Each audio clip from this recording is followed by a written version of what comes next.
It, 8 o'clock, I'm yeah. not really writing yours down. You're dreaming. I'm all right. Is October 24th, 6 o'clock on the second floor of City Hall of City of Rhinelander for the Common Council meeting. Agenda's been posted, media's been notified. Clerk, please take the roll call. David Wolf. Aye. Here. Stephen Jopek. Eileen Daniel. Here. Karen Michalowski. Here. Gerald Anderson. Here. Thomas Barnett. Here. Tom Kelly. Here. Leanne Felton. Here. We do have quorum. Please stand for the pledge. Allegiance to the flag of the United States of America and to the republic for which it stands, one nation, under God, indivisible, with liberty and justice for all. Moving on to number 4, which is an appeal of conditional use permit regarding RH 2921J. Refer to Steve, our attorney. okay, this procedure is spelled out in the ordinances, and it's a lot different than anything else that we do as a common council. Before we get into this appeal, I'm just going to basically outline for everyone that's here what the concept of an appeal is. An appeal is a quasi-judicial operation, meaning that someone has taken a decision that's been made, in this case, by the Planning Commission, and they are what's called aggrieved. You become a grievant. That's what the statute calls it, which means you don't like the decision because you don't believe the Planning Commission properly carried out their duties and responsibilities. So the issue before the body, and we'll talk about who the body is in just a minute, will be whether or not the Plan Commission properly, in this case, granted a conditional use permit to the applicant. That's the issue. The issue is not whether it's a good idea or it's a bad idea. It's not whether or not the person may be the biggest crook in America, unless that's one of the requirements. It really just deals with how the Plan Commission actually carried out their duties and responsibilities, and did they do properly under the law. Now, the grievant will go first. He will present what he believes, in this case, was what would be determined to be the violations, what the Planning Commission had done wrong. And so we'll listen to that. Then the Planning Commission has a right to respond. The Planning Commission, by its members, has a right to say, no, we don't believe we did that wrong. We believe we did that correct. Also, the applicant has the ability to speak, to say, I believe the Planning Commission did correct. Now, obviously, either one of those groups can say we did something wrong too, but I doubt if that's what they'll do. But the bottom line is that's the procedure that we follow. During the testimony, or during the statements that are made by the parties, it has to be understood that you're going to make these statements under oath, which means you're basically testifying that this is something that you observed, something you saw, and that's something that you know is true and correct. This isn't an opinion piece. This isn't someone saying, well, I think this or I think that. That's not what we're talking about here. It's just like in a court of law, where you promise to tell the whole truth and nothing but the truth. And that's exactly where you are here, and that's what will be going on. Now, the council will sit. Now, there will be 2 members of the council that will not be sitting. Leanne Felton and Carrie, I never get her name right, Michalowski, will not be sitting as members of the council. Why? Because they were members of the Plan Commission. Obviously, they can't sit in judgment of themselves. That's just not proper procedure. Also, the mayor, who is the chair of the Plan Commission, will not be allowed to participate. Now, he's not a member of the council, but of course he is if there had been a tie vote on the council, he could break it, but he will not be participating at all. So the chair of the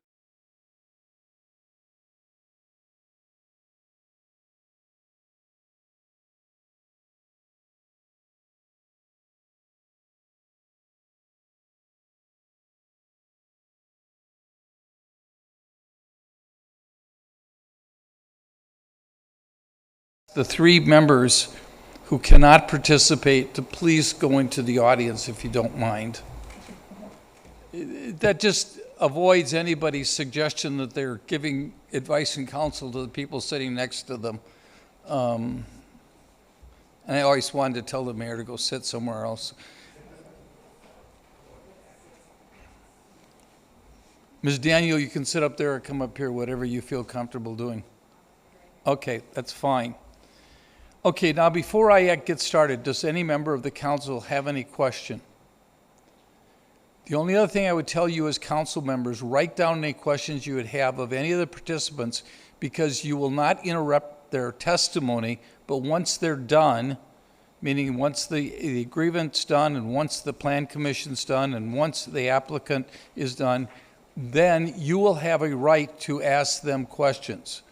So if there's anything that you've heard that you want explained, it'll be during that period of time after all 3 parties have given their testimony.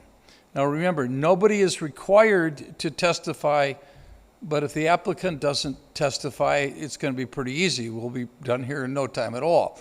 If the Plan Commission decides not to testify, that's okay, because we have their material that was the decision, and so their material could stand on its own. And again, the applicant's not required. The only person that's required to present any testimony would be the grievant.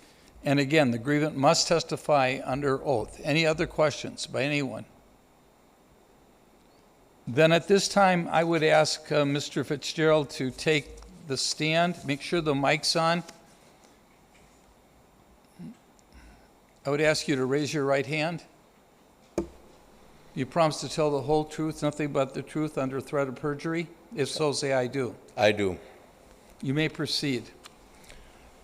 I'm Jerry Fitzgerald, grievant and co-owner and occupant of parcel RH2921C on the same block as the subject parcel RH2921J. I'll dispense with the intended goals because the procedure will inherently result in whatever action the council decides on. I just want to make it as equitable to all parties as possible. The CUP's most prominent deficiency is its creation under an unsound premise that the CUP approved, CUP being the conditional use permit, on June 21st, pardon me, for parcel R586, which is located on Shepherd Street, that it set a precedent for all subsequent CUPs of this nature. Granted, statutes do not explicitly prohibit the practice, but an abundance of analyses, reviews, case opinions, etc., suggest that it is not correct interpretation of a CUP's fundamental purpose. In the packet of materials is a paper by attorney Mary, pardon me if I get the name wrong, Parentow. It was authored for the Wisconsin Bar Association and succinctly echoes in the first paragraph, local zoning ordinances further classify certain land uses. Mr. Fitzgerald, do you plan on having her testify tonight? I don't think she's going to be here, no. Well, then you can't use anything that you did not write this piece, correct? No, I did not write it. Okay, so councilmen, remember that this is not evidence because that person's not here to testify. For what purpose are you offering this piece of paper? To lend credence to the fact that I contend that the prominent deficiency in the CUP for RH 2921J is that it did not address the matters it was intended to, because it was simply used as a cut and paste, basically a precedent from another application that is vastly different from this one. So the contention you're making is that the planning commission did not consider the application of Mr. Verlink, I think that's who the applicant is, that they didn't consider his application, they considered another application that had previously been heard? That's how it appears to have ended up, because the two permits are identical.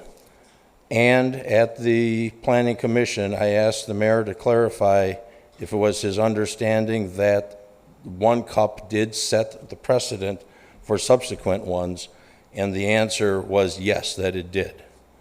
Okay, proceed. Yeah, okay. Certainly you can justify what happened at the hearing, but this piece of paper by this person cannot be admitted unless she's going to be here tonight to testify. Then where are we able to basically challenge the legitimacy of one cup being a precedent for another? You go ahead and do that. You were there. You can testify as to what you saw and heard. Okay, and as I just said, one cup was interpreted to be the precedent for others. Now, as was noted in the minutes of the June 7th Plan Commission meeting, quote, it would be member Jennifer Bonardelli stated the location of this tourist house being between businesses and residential buildings would be a fitting transition. That does not describe at all the profile of the neighborhood and the demographics or geographics of where parcel RH 2921J is situated.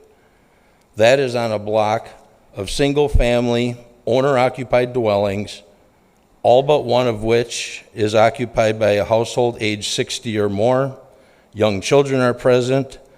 It's situated at the gateway intersection of the city's premier public park, Hodag Park, and across the street is a Little League baseball diamond and a church. There is no transition of any kind between a business and residential environment there.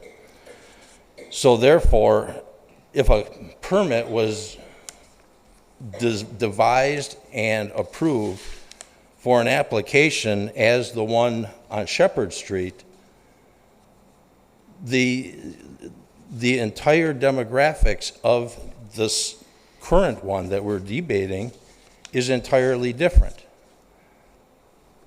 The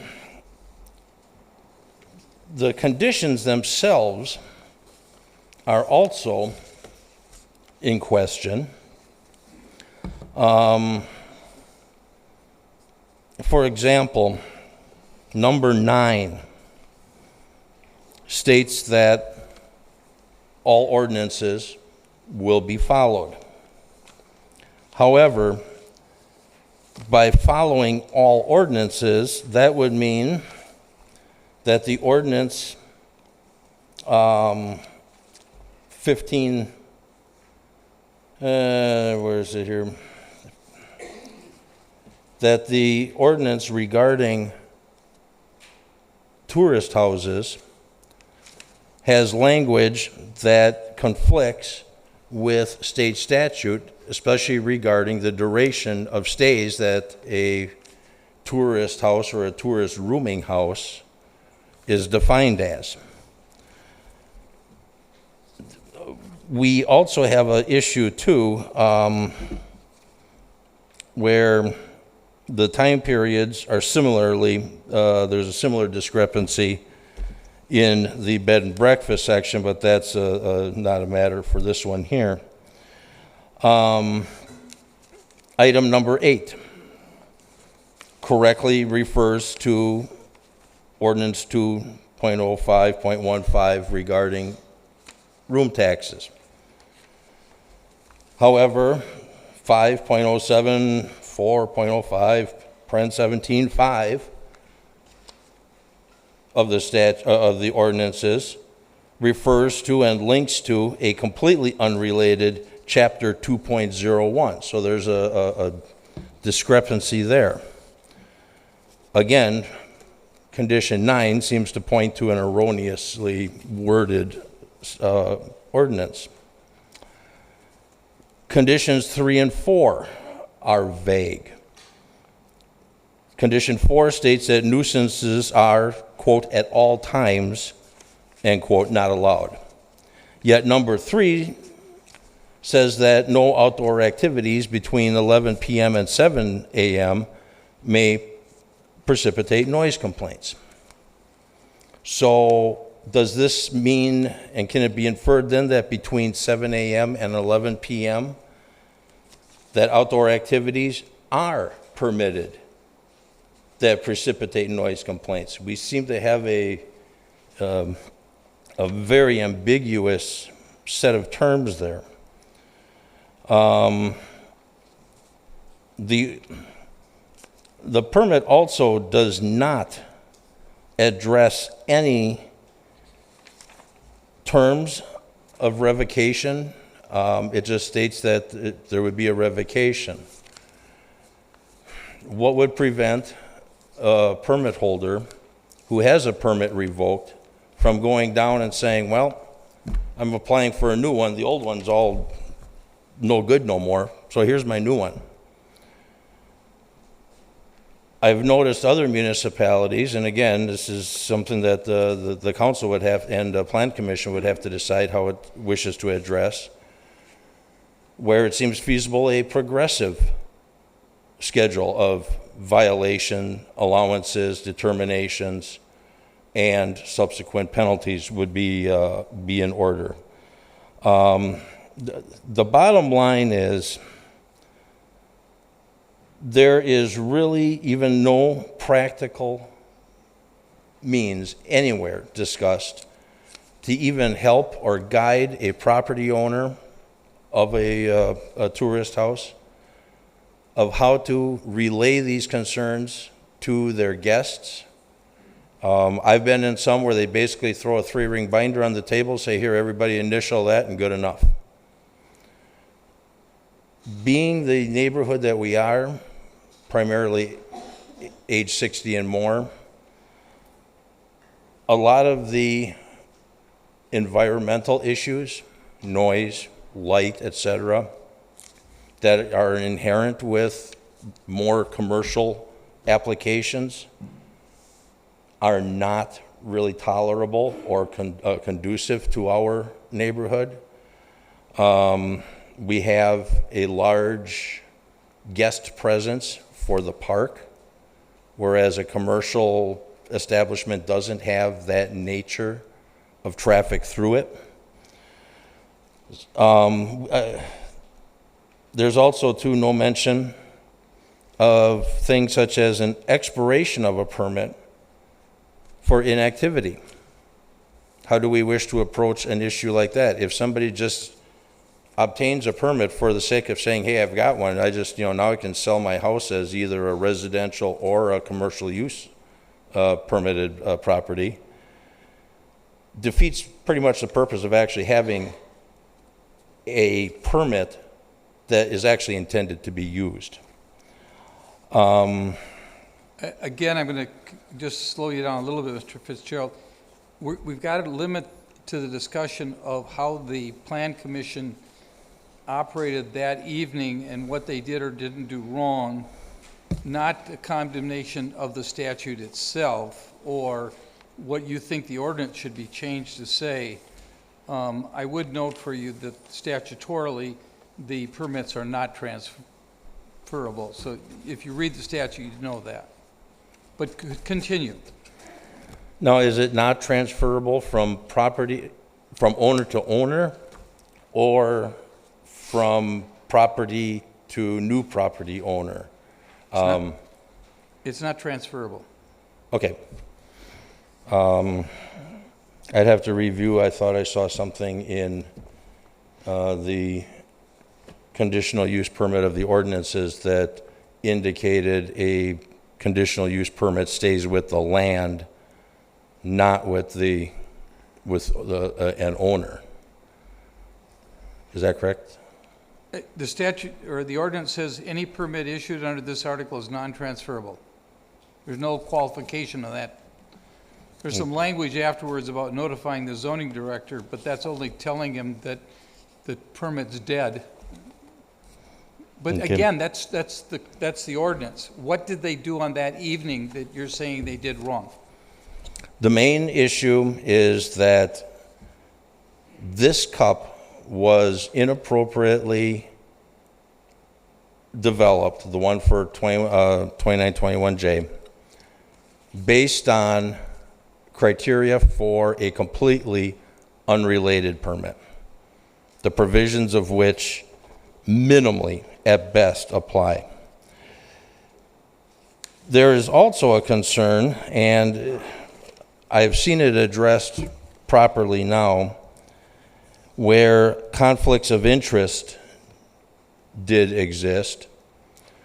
One of the voting members, according to the city's contact information on their website, indicates an address that county records indicate is owned by an LLC owned by the appointing mayor. For a government official to appoint someone that has an extramural type of association, and then to also be voting on a... I'm going to stop you right then. If you're going to indicate that someone has a relationship that's a conflict of interest, that should be reported to the ethics committee. That doesn't deal with the CUB. In other words, it doesn't issuance of the conditional use permit. If you can show that the conditional use permit was given to somebody because of a violation of a conflict of interest, I don't think that's what you're saying, is it? Yes, because when you look at the individuals involved, we have a mayor who appointed a board member, and the discussion matter was land use approval of another city employee. Correct? Correct. That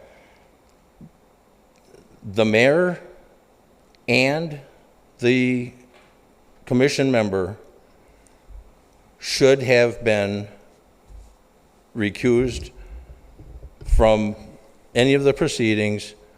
Now, rightfully so, the mayor did abstain, but later rescinded his abstention. No, As far as I can see. I'll correct you on that. But- Under the law, if a person participates in a discussion and abstains, it's counted as a no vote. That's just Robert's Rules of Order. And that's that's the rule. So he didn't have a choice. But let's go to the point. What are you specifically saying that the Planning Commission did that's a violation? The mayor obviously has the right to appoint somebody to the Planning Commission. That's not a violation. Correct, but when that person is basically occupying a property that they own. What statute are you referring to? I'm just going by the rules that I, as a state employee for 30-plus years, had to work and live by. Wisconsin has a state statute with regard to conflict of interest. Which provision are you referring to? That I do not have that information. I'm just referring generally to, now, a statute does exist, correct? Yes, That and you addresses have it? to show that the employee had a financial interest in the decision they were making. Are you suggesting that there was a financial interest by one of the planning commissioner in making this decision? I suspect so. But do you have proof of that? No, I do not have Okay. irrefutable proof. Again, you're under oath, so do you know that as a fact? I do not know it Okay. as a Then again, sustainable fact. counsel, you've got to ignore those kind of comments. Those are opinions, those aren't facts. Is there any other facts that you have that you would like to share with this body? Well, apparently not. Well, no, you're perfectly willing to keep going if you've got more. No, these, the main points were the ones that the cup was produced under questionable premises. The conditions, as I noted, definitely warrant review and revision to better reflect a case-by-case application of a permit rather than just a blank copy and paste, basically a handout. I mean, the permit has to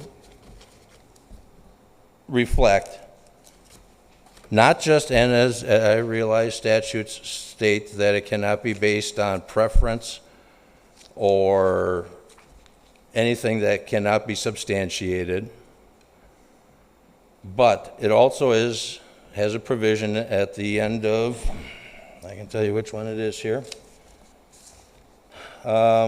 Substantial evidence means facts and information other than merely personal preferences or speculation directly pertaining to the requirements and conditions an applicant must meet to obtain a conditional use permit, and that reasonable persons would accept in support of a conclusion. So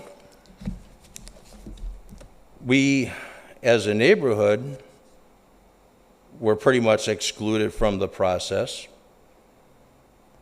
The next thing we know, there's a 9-point conditional use permit that fails to adequately address the concerns and interests of the neighborhood of the property where this is situated.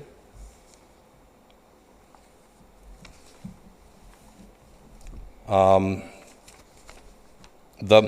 main goal is to basically get a permit that adequately addresses the issues. We all realize that that state statutes prohibit any municipality from prohibiting a residential dwelling from becoming a tourist rooming house. That's included in the packet of materials I handed out. We are totally cognizant of that fact, so no one is asking that this tourist rooming house not be allowed. We're asking that the conditions set forth accurately reflect the neighborhood interests and concerns. And what specific neighborhood interests do you believe were not considered? One of them is the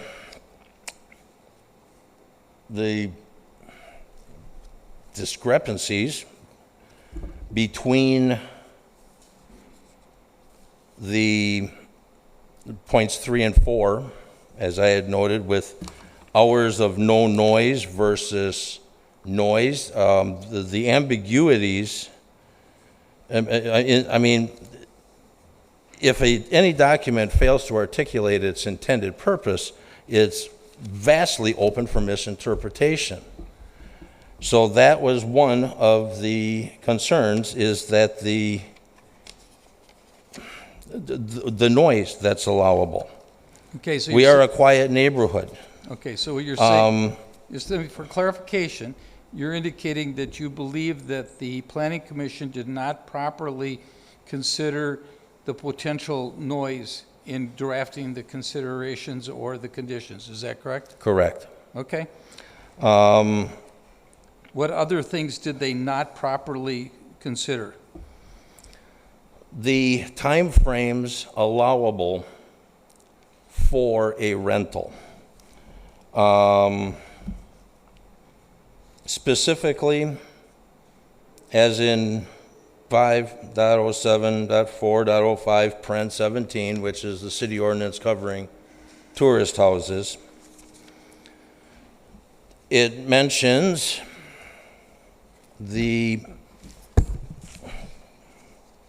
I can find it here for reference in the packet of materials. Are you suggesting that the conditions do not align with the statute or the ordinance? Correct. So to clarify any misconceptions and misapplications for either the neighborhood or the owner of the property, so we're all on the same page, The state statute, 66.1014, paren 2, reads that a political subdivision may not enact or enforce an ordinance that prohibits the rental of a residential dwelling for 7 consecutive days or longer. It then goes on to describe and detail that the upper limit of that is 29 days because it appears when you hit 30 days, it crosses into a whole different field of rentals. Also, too, in the list of issues not discussed is how are we going to recognize or not recognize rentals of 6 days or fewer?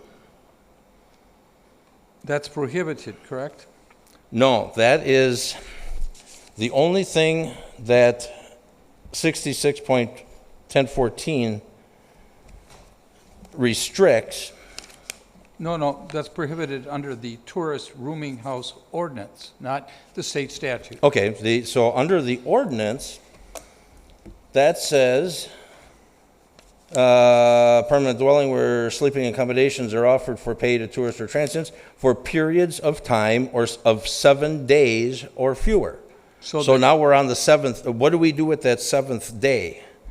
Because the statute says 7 days or more. We are saying 7 days or fewer. If it's a matter of changing the language, by the most appropriate means possible. Now, I realize to change and to amend the ordinance would probably take a good amount of time. Is it possible even to change as a condition of the cup? No, that's not possible. That's not a possibility? Okay, well, either way then, our city ordinance is not in alignment with state statute. Okay. On a unrelated, while we're on that topic, let's just say, Friend 13 of the statutes there, also for bed and breakfast, has a similar conundrum. Again, we're not talking about. But bed we're and not talking breakfast. about that one right now. But Right. it's something to put on the to-do list. Sure. Is there anything further? In the ordinances, Pren 17, Performance Standard 5, it states that each tourist house is subject to room tax under Chapter 2.01 of the Municipal Code. It even has on the digital version a link to that. That is not the section of the statute that deals with of the ordinance that deals with room and accommodation taxes. So there's some ambiguities, even though point 8 of the permit says that does apply. Again, point 9 saying that we will adhere to all ordinances points to one that has a definite defect in its relationship to others. Okay. Is there anything Yeah. else? Well, there's a whole mountain of things here. No, I meant But, that you're saying that the planning commission did wrong when they granted the conditional use permit. Correct. Anything else? No, I should do it. Okay, All right, good enough. thank you. You bet. Do you have any other witnesses? No, I do not. Okay. Okay. This now turns over to, don't go too far away because the council gets to ask you questions, but not right yet, not yet. Now the planning commission. Does any member of the planning commission wish to give their position statement?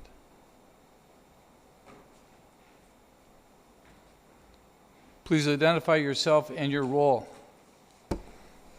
Carrie Michalowski, I am a planning commissioner. My recollection of what occurred, Oh, I got to swear you in. oh, Do you promise to tell the whole truth, nothing but the truth, so under threat of perjury? I do. Thanks. So as a plan commission, We just recently came up with the conditions for what it takes to get a permit for tourist rooming houses. So it's only probably less than 2 months old.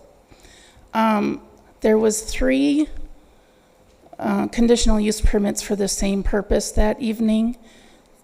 All 3 met the conditions that were set forth, and the commission voted to approve all 3.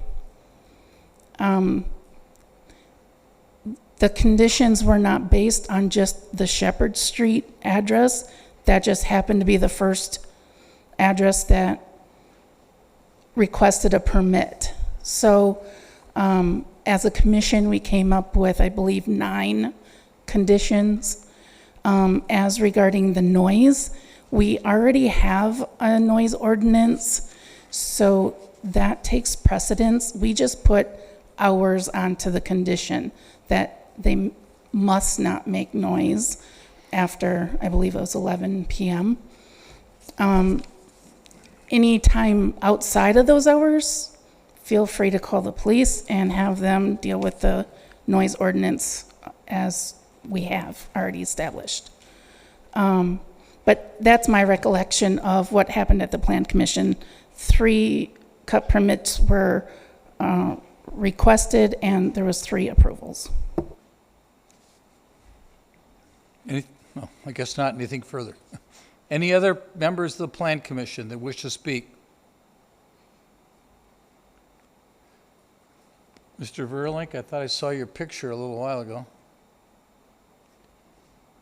Did you want to Good evening. add anything? I've got nothing further to add than what's already been communicated. Okay. Okay, now it's your turn, council. You're sitting as a judicial body. You may ask questions.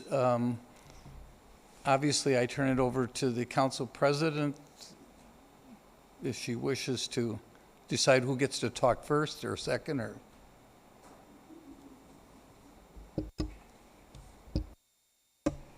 Would any city council members wish to ask questions of any of the witnesses? Gerald? Mr. Fitzgerald, Please come up to the stand, Mr. Fitzgerald. Thank you.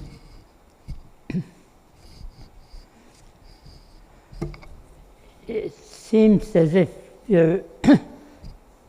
one of your major concerns is about noise. And I guess I have to ask, on a property adjacent to the park, don't you have noise all the time emanating from the park, from the baseball field, or from people having a party, or whatever at the park? I can't see how having somebody living in a room in a house necessarily creates more noise than it's already there. Same way, if one of your neighbors, I know they're not old, quiet people, but just in case one of them made a lot of noise, you'd call the police, wouldn't you? I mean, you have that recourse no matter who's doing it. Correct, but the park also has hours that it is closed. Well, I'm just going to stop this for a second because it has to deal with, Mr. Anderson, are you suggesting, the question really should be, I think Mr. Fitzgerald suggested that they didn't consider that properly and put that into the, is that correct, Mr. Fitzgerald? What I was driving at is, I believe, parallel to what you're saying. Points 3 and 4 are at best ambiguous. They're open for misinterpretation. If the intent is that at no time, day or night, shall the noise generated exceed what is already in, I believe it says here, Article 9, do we need an additional condition that only serves to to confuse the matter more than it clarifies it. Okay. Would not elimination of condition 3 accomplish basically everything that we attempted to achieve through condition 4? Okay, so for clarification, it's with those conditions and the ambiguity that you think the Planning Commission failed to do its job, Correct. not with the noise levels and stuff. No, because the noise levels are, in fact, Article 9 is very specific in noise measured at a property line and very technical. Okay. Same with light infiltration, odors, etc. Okay, I think what Mr. Anderson was asking you dealt with just the volume of noise, not the particulars of the ambiguity. Right, because as I've read it in Article 9, it primarily addresses noise above ambient background. Right. So it would have to be noise generated from an offending parcel that's above and beyond what is already out there. Okay, thank you. Mr. Anderson, does that help you understand why I wanted to get to the only criticism he has was the ambiguity, not the noise itself? Yeah, thank you. Okay, thank you. Saying. Tom? So you want to basically send this back to the Planning Commission for revision and update and remove all the ambiguities? If that's the only avenue we can go, the bottom line is ultimately would like to see a permit that is produced that provides clarity, consistency, and applicability to the area that it's in. Again, I can interject personal preferences till the cows come home, but we're not going to do that because I'll get hollered at again. So, I don't holler. well, just, but anyways, yeah, to keep it on topic, that is the ultimate goal. How we achieve that, that's a matter that the council and the commission will have to address. I have a question. Carrie, can you step up? Oh. And again, remember, you're still under oath. So I'm guessing the TRH permit process is what you were discussing for that 2 months. It had only been in place for 2 months. Who designed the permit itself? I have no idea. Is this something that's been in our books for a while? The actual permit that they fill out, the forms that they fill out. The application? The application, thank you. Yeah, the application is a form that's been put together by the zoning department, yes, and it's submitted to the Plan Commission.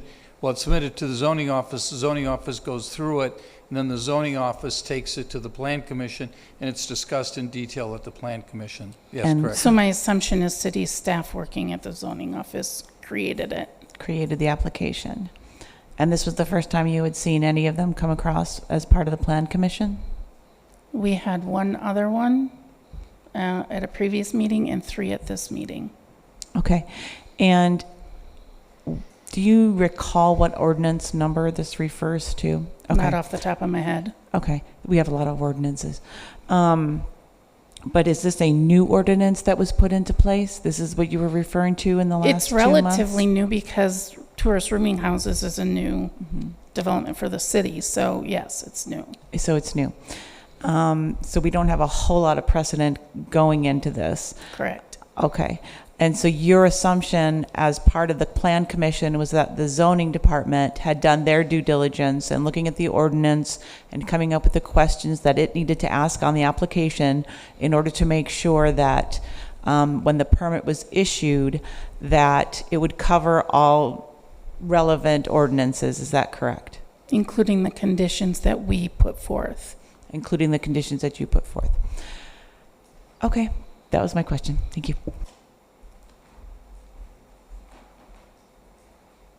If there's no further questions, then the next step is for deliberation. And you have three choices. Basically, you have a choice of saying that you support the position of the, you should look at it in the positive, I guess. You would either approve the appeal, which means that the conditional use permit is dead. It's gone. You can deny the appeal and have the conditional use permit stay in the condition that it is, or you can send it back for modification. But you have to give specific reasons for whatever one of those three things that you decide to do. You must specifically say why you believe the Planning Commission failed to do its duties. If you decide that you're going to reject the conditional use permit, or if you're going to approve the conditional use permit, you must say why you believe that they did fulfill their duties and responsibilities. And if you went to modify, you'd have to suggest where they failed and what you would suggest the modification to be. That's really your duty as a council sitting as the quasi-judicial body. Before we address that, can I make one comment as to the timing of the ordinances and statutes? No. I'm sorry. It's not material. The question was asked. It was asked and answered. Are you saying that was it not properly answered? Not fully. I have additional information. Okay, go ahead. The ordinance sections involved all indicate that they were adopted and enacted around about May of 2021. The statutory section 66.1014 was created by 2017 Wisconsin Act 59, which was the state budget bill at the time, subsequently mildly modified to correct some issues. So even though these are new issues for the city, the ordinances and statutes have been around for a little while. Thank you. So the first thing to do is someone to make a motion, and then someone to second, and then to have discussion on that motion. Gerald? I move to deny the appeal. Hold second. I have a motion and a second. Any further discussion? Thomas? So just like with some of our other ordinances, there is a lot of vagueness, a lot of open to interpretation, and we're working on that. We're working on each ordinance. I actually have a couple ordinances that are being put forward for change that have to come to council yet. But I believe we can, even if we deny the argument and keep everything moving forward, there's an opportunity to rectify those issues in the ordinance moving forward, correct? You absolutely have a right as the city council, not as the appeals board, but as the city council. That's what I'm asking. Yes, you could bring that up sometime in the future, correct. Right, so it can be adjusted to actually meet state statutes and be worded in a way that it's not open to interpretation. So I don't see why we would put a stop to everything moving forward, but definitely we need to revisit this and rework that ordinance so that it's appeasable to all parties involved. Any other discussion? Gerald?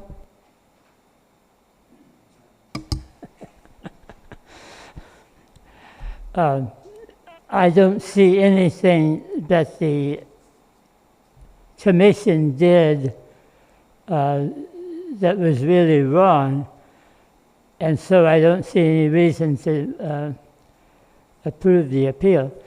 I do think that Mr. Fitzgerald has done us a service in bringing out some of these inconsistencies and vagueness of terms, and they are things that we need to work on. Any further discussion? There's a motion on the table to deny the appeal by Gerald Anderson, seconded by David Holt. Do we need to take a roll call vote for this, Steve, or can we do ayes and nays? You can just vote.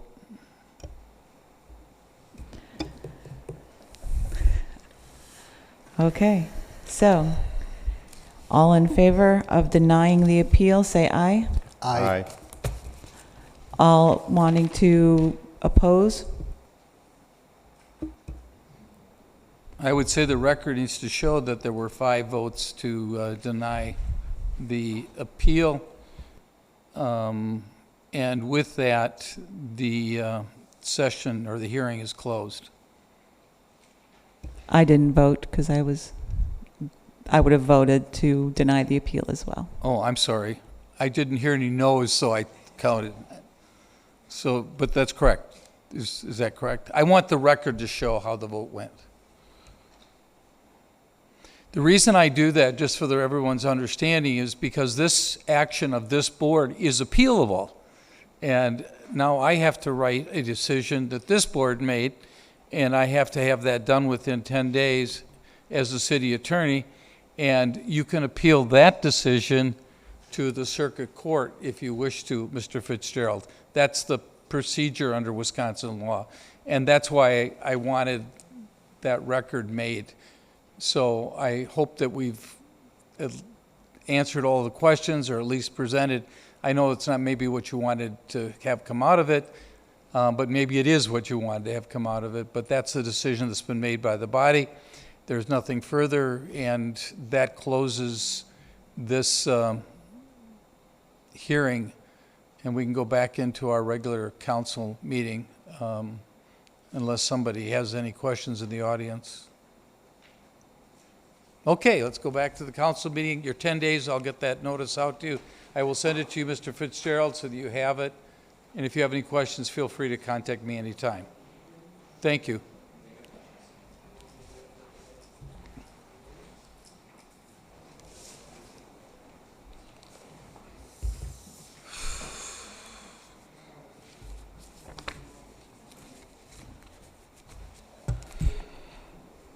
Okay, with that, moving on to number 5, which is public comment, I have Luke Drummond.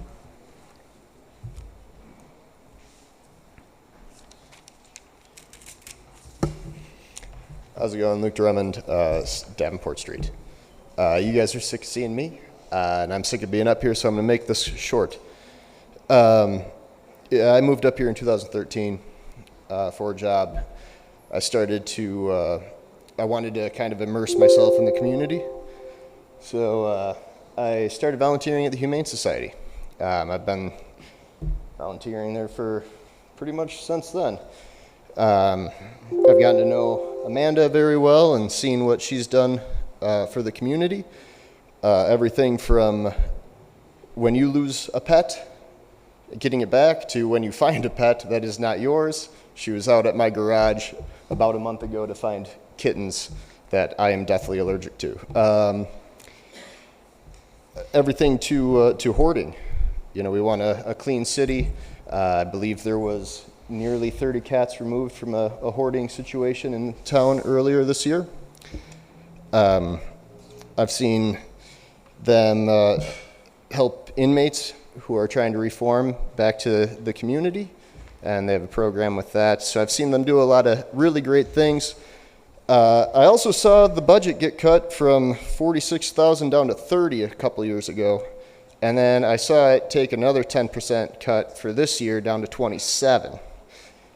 That's a lot. That's a giant cut. That's over 40%, and I'd hate to see that service go away from the city. The city's required to have that service, and I'd hate to see it go away. So yeah. Thank you. Anyone else for public comment? Not seeing anyone. Moving on to mayor's comments, I just want to make the Common Council aware that going for the next fiscal year, Three Lakes has decided not to use us as an inspection agency. They have decided to go and outsource to a different contractor. So if I could just make you guys aware.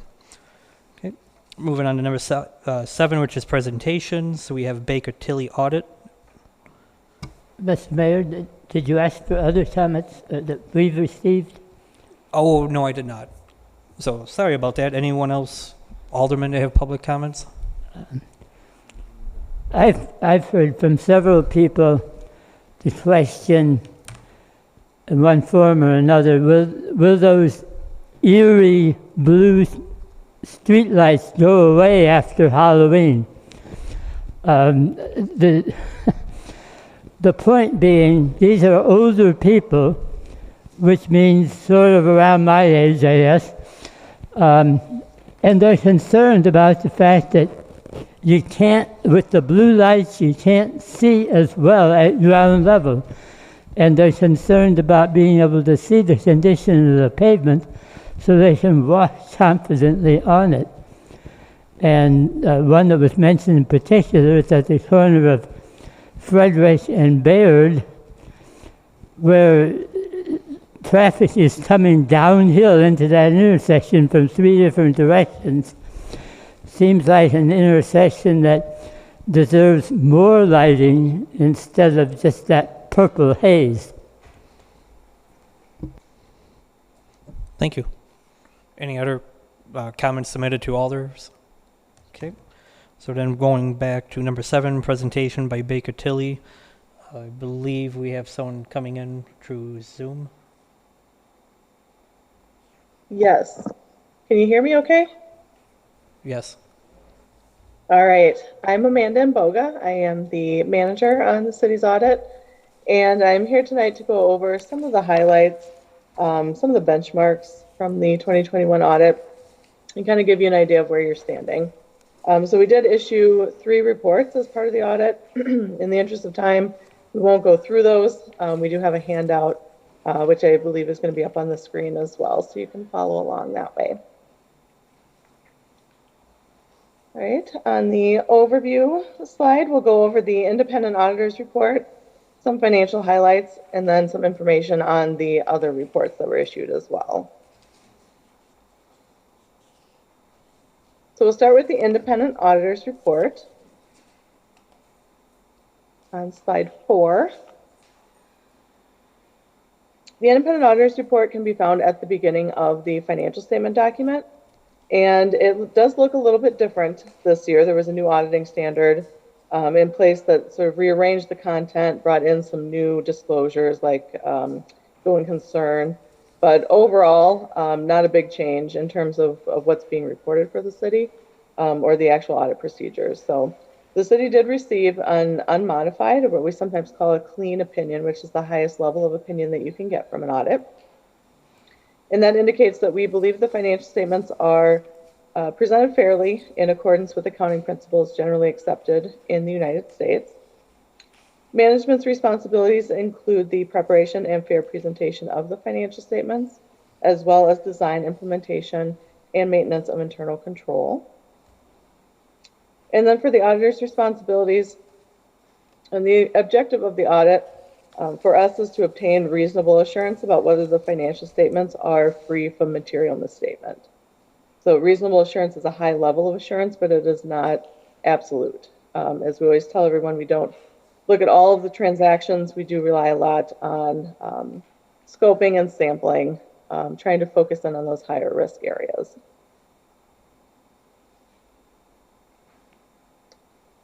All right, so on the next slide, we'll look at some financial highlights. Starting on slide 6 with an analysis of the general fund fund balance. This is one of those key metrics for measuring the health of any government. At the end of 2021, the general fund did have about $4.5 million in total fund balance. And that's broken out into 2 categories. We have the unassigned, and then we have the non-spendable. And non-spendable is actually the larger of the 2 categories. And that represents items that are either not in spendable form, like an inventory item that's going to be used, but will not be converted into cash in the future, or items that will eventually be converted into cash, but not for so long into the future that you don't want to count those as available resources right now. And so the balance at the end of the year was about 2.7, 2.8 million. The majority of that is for the advance to the golf course, which is considered a long-term advance. So the other category being the unassigned, that's just available for general operations. You did see an increase there, went from about 1.5 million last year to 1.7 million this year. On the next slide, there's some further definition of the various categories. I won't go through those. I kind of touched on the two that you have already. And then at the bottom here, we have some summarized income statement information. So you can see in the actual column, the overall positive net change in fund balance of 343,000. You did have a favorable variance with the budget as well, both with the revenues and the expenditures. Expenditures being the larger of the two. And there really wasn't any one category that stood out there. Actually, the vast majority of your functional areas had a positive budget variance this year, and including the transfers out, because there was a budgeted transfer to the ambulance that was not needed this year with the positive net income that fund had. All right, so on slide 8, a little bit further analysis here. So this is one of those really key benchmarks in looking at fund balance. It's looking at kind of in theory, how long could you operate the city without new revenues coming in? And so we have kind of a comparison of your unassigned fund balance to your expenditures for the year. And when we do that calculation for 2021, we come up with 23.1%. That is right in between the two benchmark lines that we have here. The top line at 25%, that's the city's internal policy. The upper limit of that, your range is 15 to 25% as the goal. And then the bottom line there is the Government Finance Officers Association. So they recommend minimum no less than 2 months, which comes out to about 17%. And so you can see for quite a few years it was hovering right around that bottom threshold, and over the past couple years it has increased to the point where you're getting close to that 25% goal that you have. We do also have reference points on here. The upper numbers here, this is from our own Baker Tilly data from clients that we have that are less than 10,000 in population. So just to give you an idea of where you sit compared to others.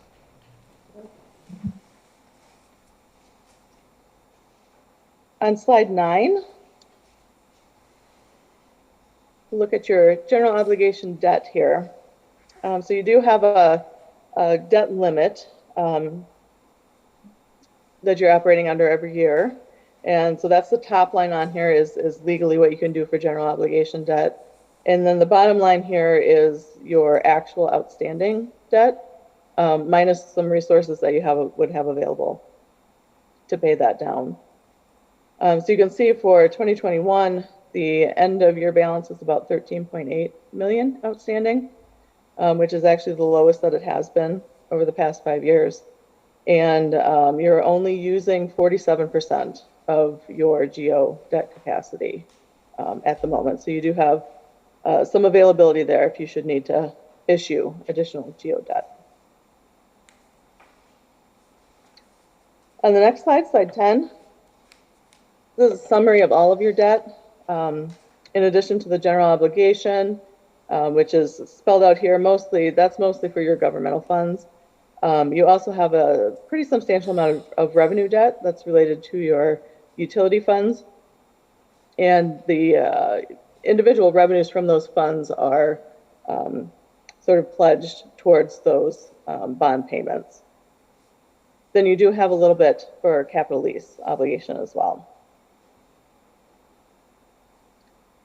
The Wisconsin Policy Forum has some nice kind of user-friendly tools online. We provided the link here. I didn't pull any data from it, but if you're interested in further comparisons from different municipalities, that's a good resource if you're interested in that. All right, on slide 11,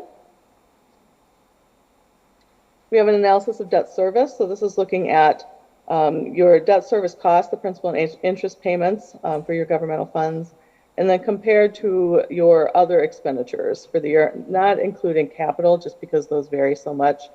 It can really throw off the trends. So excluding capital, but everything else for your governmental funds.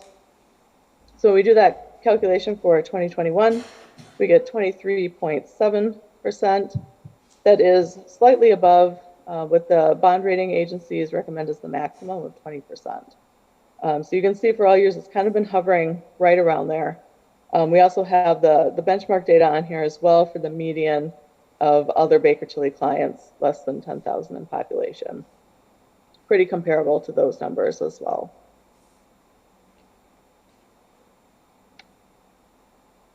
All right, on slide 12, we'll switch gears a little bit here and look at your enterprise fund. So we'll start with the water utility, which is, of course, PSC regulated.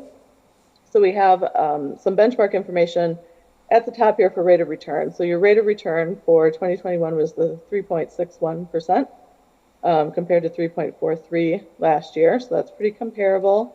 Your authorized rate of return, which would have been set for your last full rate case, was 2%. So you are doing better than that benchmark as well. You did have a simplified rate increase go into effect in April of 2021. Those will not change the authorized rate of return. That's only looked at when you do a full rate case. But the simplified rate cases are nice because you can get that inflationary increase to your rates. So the chart here is showing your operating revenues compared to your operating expenses, top line being the revenues. So you can see for all years presented, there's a fairly good gap between the two lines. And you do want that because you will have other non-operating items that need to be taken out of the revenues as well. So things like your debt service costs, for water utility, the payment in lieu of taxes that goes to the general fund, those items are not included in the expenditures here. These are only the operating. All right, on slide 13, looking at unrestricted cash reserves, which is just your unrestricted cash compared to an estimate of monthly revenues to come up with a month's of revenues on hand. And when we do that calculation for 2021, we get 15.13. So that's 15 months of cash on hand. The recommendation here is a minimum of 3 months. So you can see for all years presented, you've easily met that benchmark. Debt coverage, you do have a requirement with your revenue bond documents to maintain a certain coverage of your debt service payments. So the required amount is 1.25 or 125% of your debt service. The actual calculation for 2021 was 2.11 or 211% coverage. So you've met that for all years presented as well. And then investment in capital assets, this is looking at how you fund your capital additions, whether through equity or through debt. And the goal here would be kind of a 50-50 split. So 50% or more as equity, 50% or less as debt. You are just slightly over on the debt side, 54%. Not a huge overage by any means. And last year that percentage was 55%, so it is going down, as we would expect as you continue to make payments on the debt, unless and until you incur more debt for more capital projects. All right, on slide 14, we have the wastewater utility. Operating results here. And I will note for wastewater, you also did have new rates effective the beginning of 2021, which was a change to the volume charge only for that one. So you can see again the top line being the revenues, bottom line being the expenses. Expenses were up a little bit this year. When I dug into it, there was really no one line that stuck out. There were a number of them that were up, so it's kind of a general increase for the year, including depreciation. On slide 15, we have the unrestricted cash reserves again. So again, the goal there would be 3 months or more. And you can see for really all years presented, you've easily met that for wastewater as well. Debt coverage requirement, slightly lower requirement for wastewater. It's 1.1 or 110% coverage rather than 125. And again, for all years presented, you have met that. It has dipped down over the past couple of years, so it's something to keep an eye on. You just don't have as much cushion there as you do on the water side. And then investment in capital assets, again, this looks very, very similar to the water utility. Looking at a 50-50% split, debt is coming in at 54%. And again, that was 55% last year, so it is decreasing.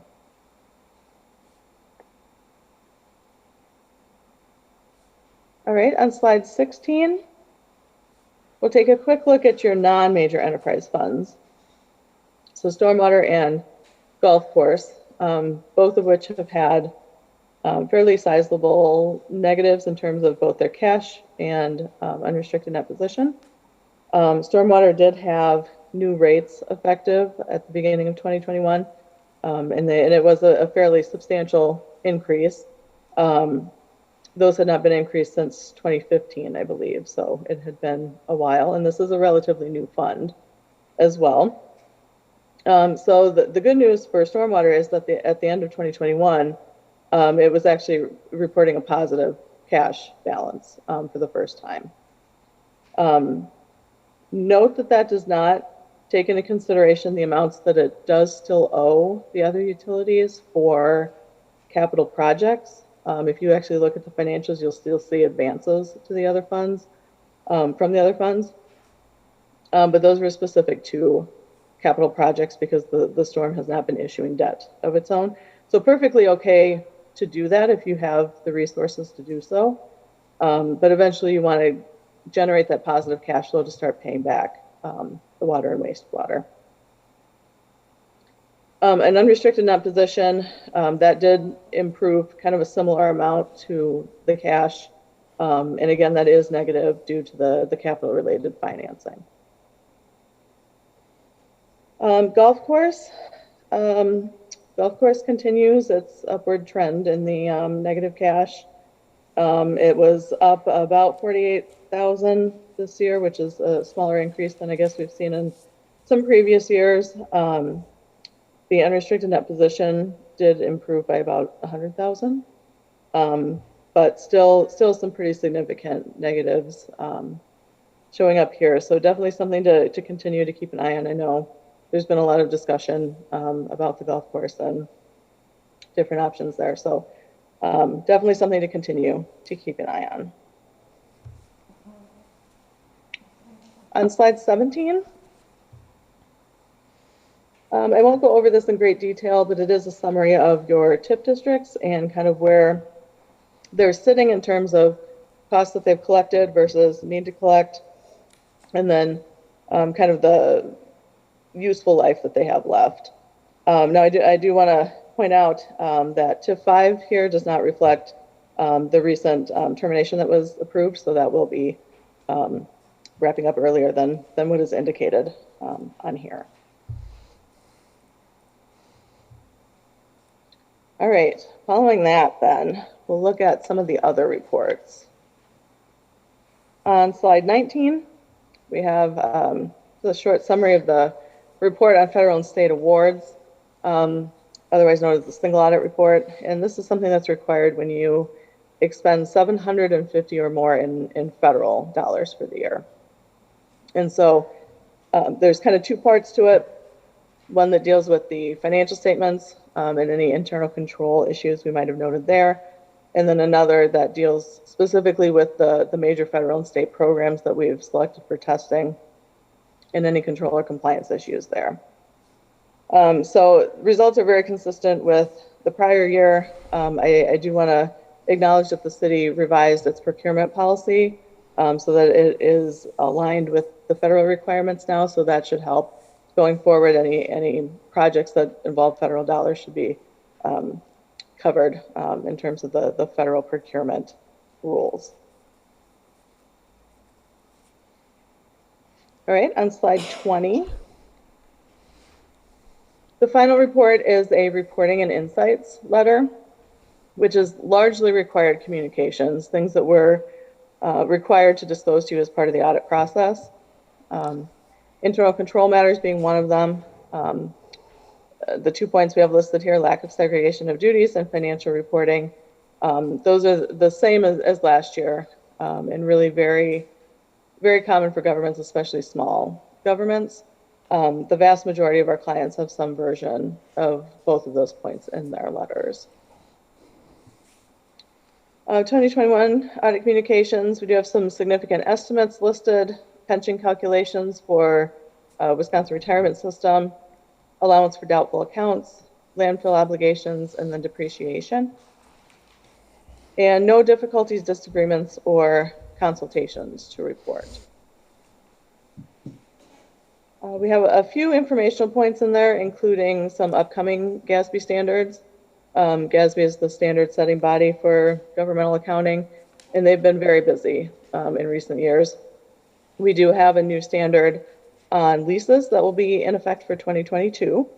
That's kind of a big deal for governments in general. Whether or not it will be for your government just depends on how much leasing activity or rental activity you have. We also have uncorrected and corrected misstatements disclosed.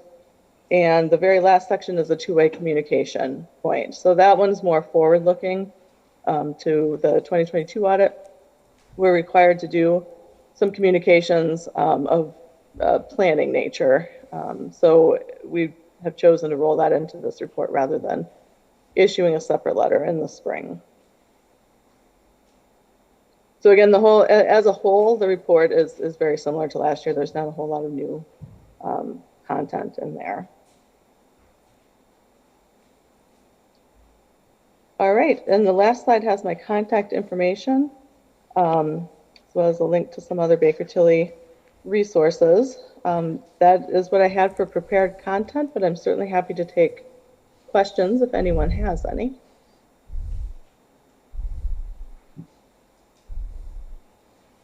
Okay, I'm not seeing anyone with any questions or comments regarding the presentation. So thank you so much for presenting tonight. Thank you. Thank you for the opportunity. Okay, moving on to 7B, which is a presentation by the Oneida County Humane Society.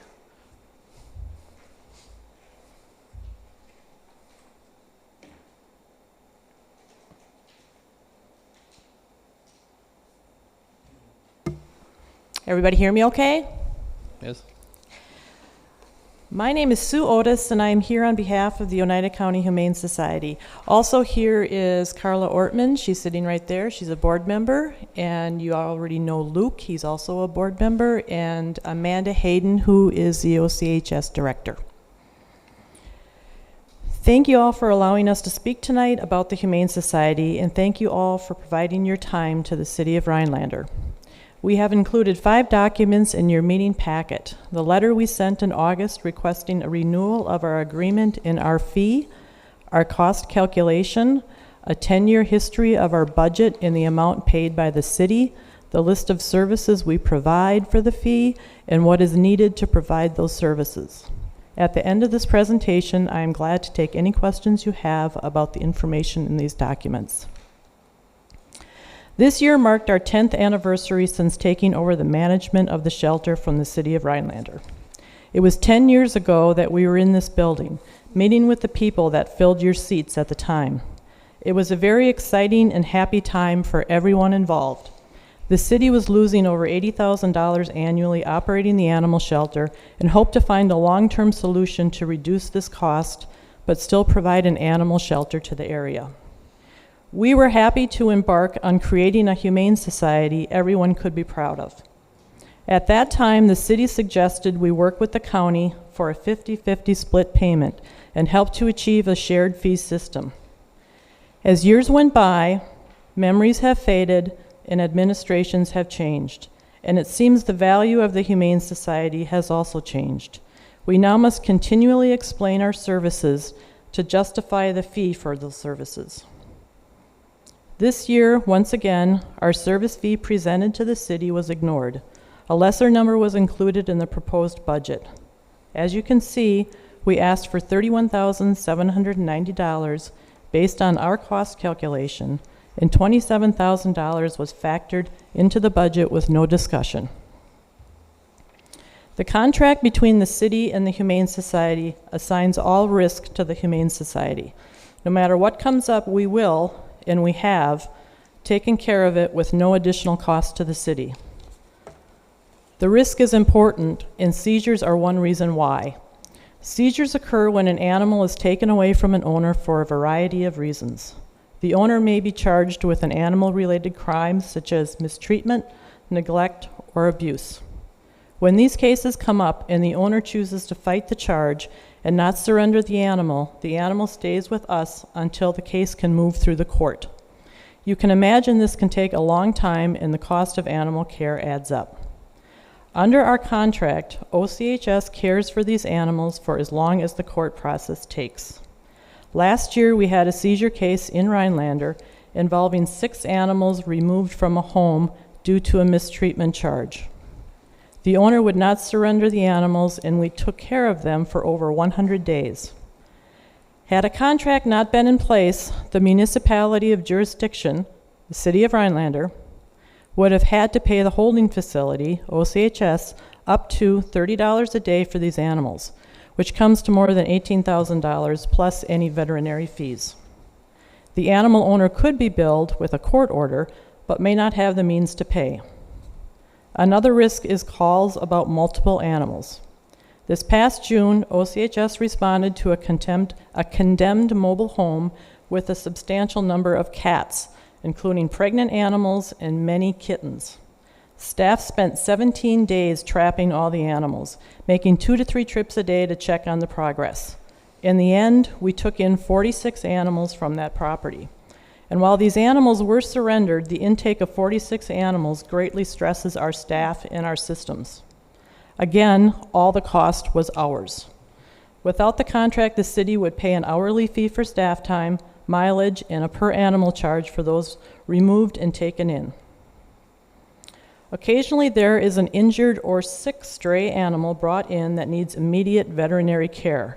With no owner reclaim, OCHS takes care of the cost.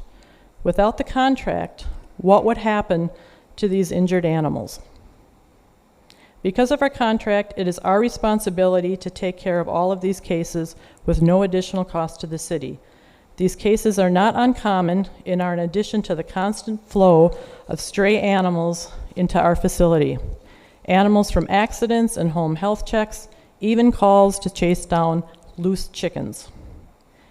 These animals come into our facility and we have no idea if they have behavioral issues, a biting history, or a medical issue. So far this year, we have had 55 seizures and 133 strays from the city. Without the all-inclusive contract you have with us, what would happen in these cases? In your packet, you received a history of our annual budget and the amount OCHS was paid by the city for the listed services. You can see that costs have steadily increased over the last 10 years, yet the amount charged to the city has dramatically been reduced. Just for a moment, consider the first item on the list of services OCHS provides. 24/7 on-call for 365 days a year to respond to requests from city police to assist with cases involving animals. I'm curious, would you be on call every minute of the year for $31,790? Do you know anyone who would? Would you risk your personal safety or that of your staff for $31,790? OCHS is a vendor that provides services. If the city needs to pay the Humane Society less, then it follows that OCHS would need to reduce provided services. Possible service cuts could be billing separately for seizures or discontinuing the 24-hour on-call service, both of which transfers associated risk to the city. Animal services like OCHS provides are not an undertaking for someone not ready for it. OCHS deals with live animals. Many are considered family members, and we take that very seriously. We hope this information has helped you see the value OCHS provides to the community for a relatively low cost. We respectfully ask the council to reinstate the $31,790 the Humane Society stated was the fee for animal control services for 2023. Thank you, and again, we appreciate your time in public service. If there are any questions about the documents in the packet or anything in this presentation, I am happy to take those now. Mr. Barnett. How much does the county put toward the Humane Society? I think that was on one of these sheets. Yep, this last year, the amount basically for the county was $43,900. Some of that is offset with the dog license revenues, which does come to us. And are they increasing their? They are. They are. We went through the process with them already, and yes, they gave us the number that we asked for. Okay.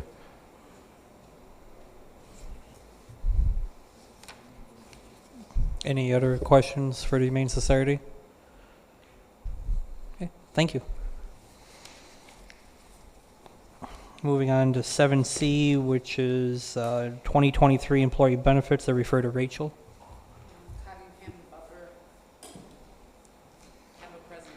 They have a presentation on Zoom or what have you. Yep, I'm here. I can go. My name is Jacob Syndergaard, and I am going to actually be sharing my screen if the host of the meeting would allow me to do that.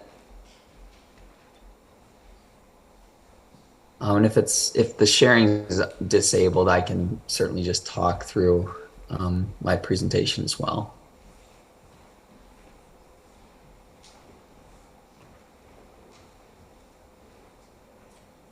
Oh, perfect.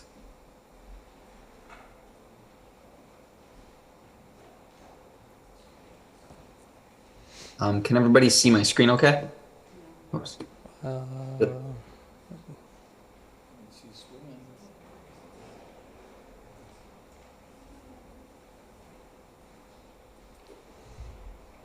It's a screen with a lot of numbers on it.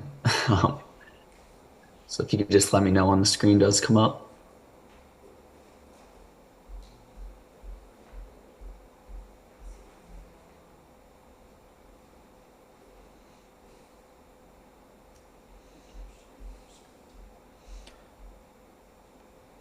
There you go. All right. Can you see my screen okay? All right.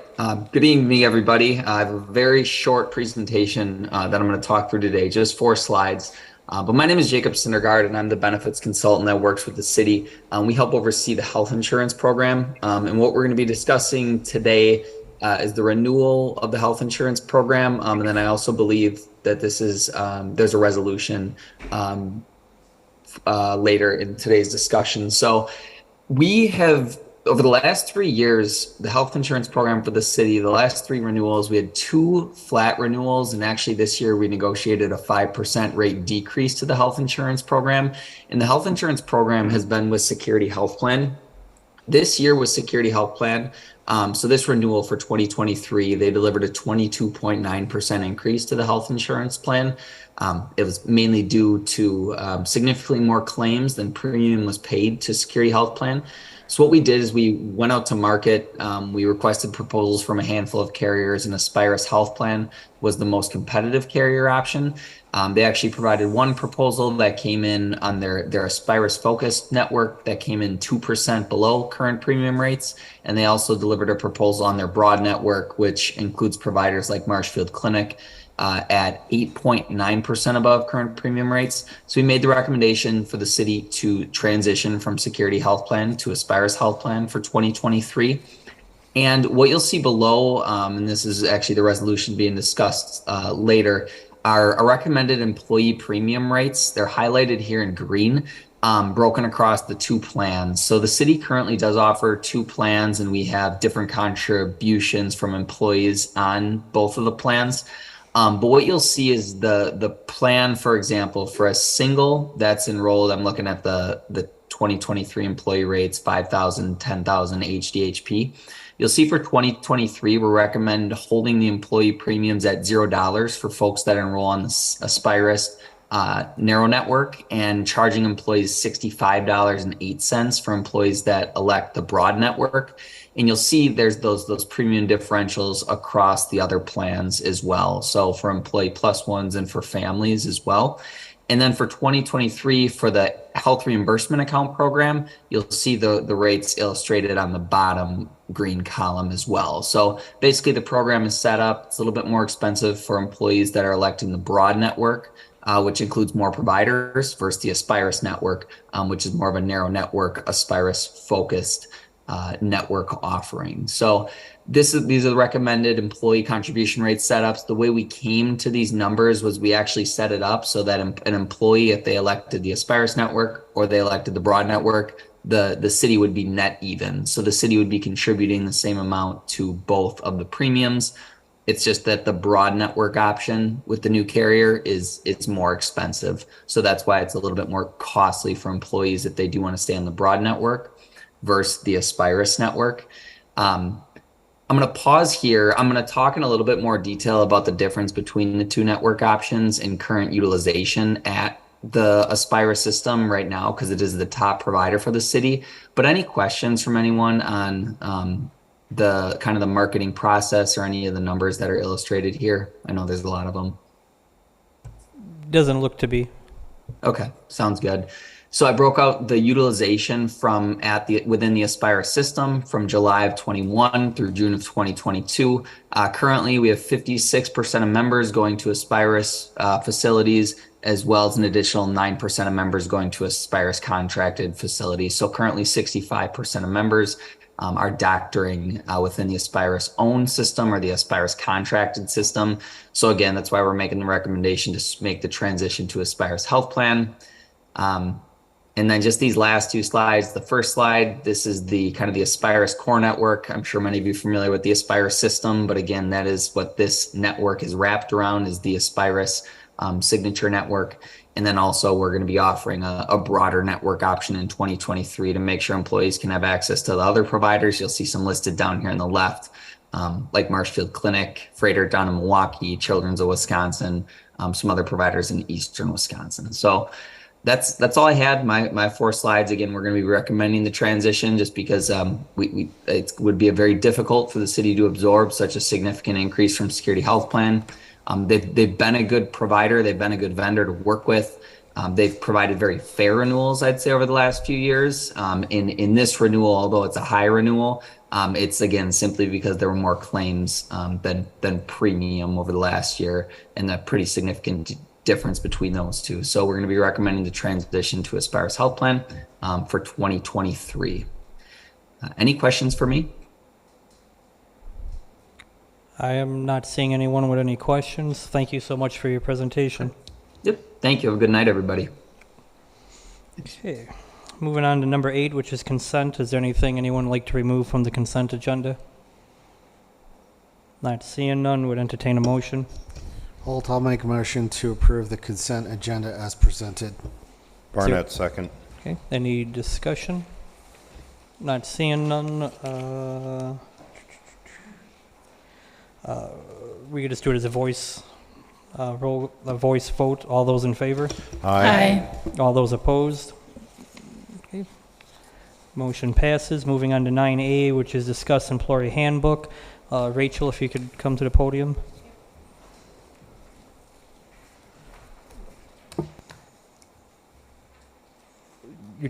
You turned it off.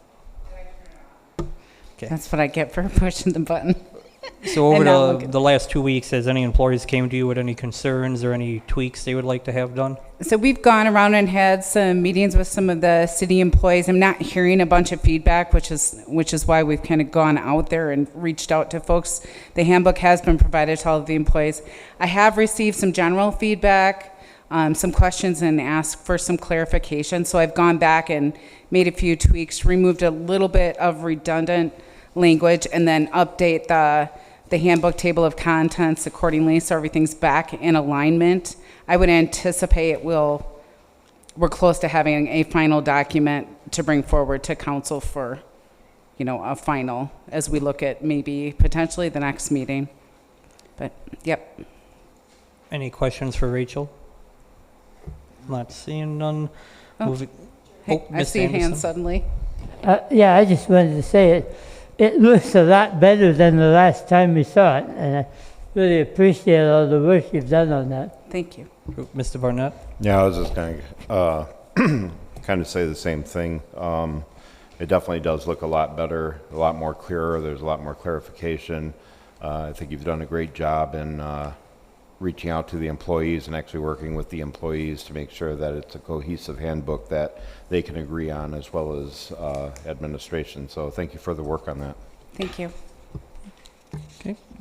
Not seeing any other discussion. Moving on to 9B, which is the 2023 share ride taxi operation contract. I refer to Steve since he did some tweaks versus our last council meeting.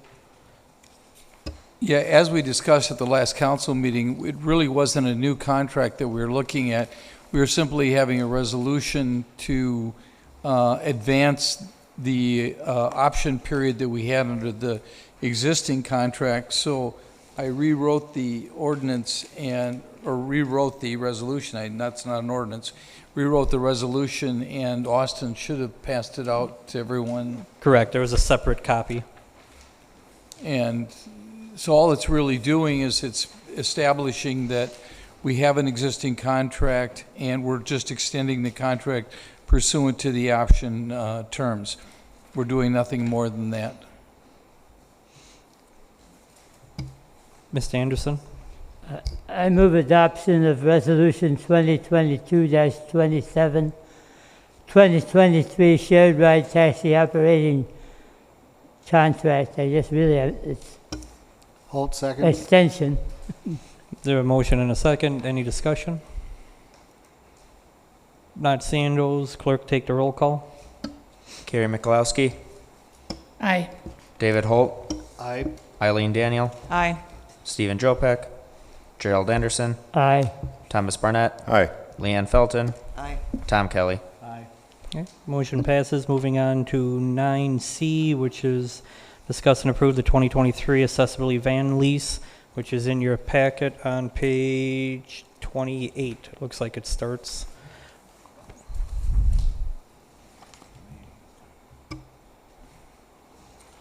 Mr. Anderson? I move approval of the 2023 City of Rhinelander accessible vans lease agreement as presented. Barnett, second. There being a motion and a second. Any discussion? Mr. Anderson? I see one van. Didn't there used to be more than one? I believe there was two, but if I'm not mistaken, our one got some damage and now is sitting in our impound lot behind Public Works. If I'm not, don't quote me on that, but I'm pretty sure that's what happened to that one. So, okay. Not seeing any discussion. Clerk, please take the roll call. Gerald Anderson. Aye. Stephen Jopek, Eileen Daniel, Aye. Carrie Mikulowski, Aye. Tom Kelly, Aye. Thomas Barnett, Aye. David Holt, Aye. Leanne Felton. Aye. Okay, moving on to 9D, which is the city budget. The first one is I would recommend that we give the Humane Society the full amount of requesting. If this board chooses us to do that direction, we would have to find where to cut the $30-something hundred to make the budget balanced. So, Mr. Kelly? Yeah, I would make a motion to increase the Humane Society budget by $4,800. Can you repeat that with your mic on? It's on. You just need to put it in Oh, front sorry, of your face. I'm colorblind, or sorry. Sorry. Say it again. No, I would make a motion to increase the Humane Society budget by $4,800. Anderson, second. Okay, with the motion and second, would there be anywhere in particular where we'd like to cut said budget to balance? Spin the wheel, hope for the best. Okay, Ms. Daniel? I just want to say that if we're able as a city to spend $4,000 on a billboard, we should be able to find $4,000 for the Humane Society. Unfortunately, we can't use room tax to fund the Humane Society. Mr. Holt? Yeah, I understand that we'll have to find the money, and that is an administrative process and decision. But given the cost for an operation that is essential for the city to have, I think it is in the best interest of the city to protect the current arrangement that we have as much as we possibly can. Because if we put them in a position where they can no longer operate, it's in the long run going to cost the city a lot more. I agree. Mr. Barnett?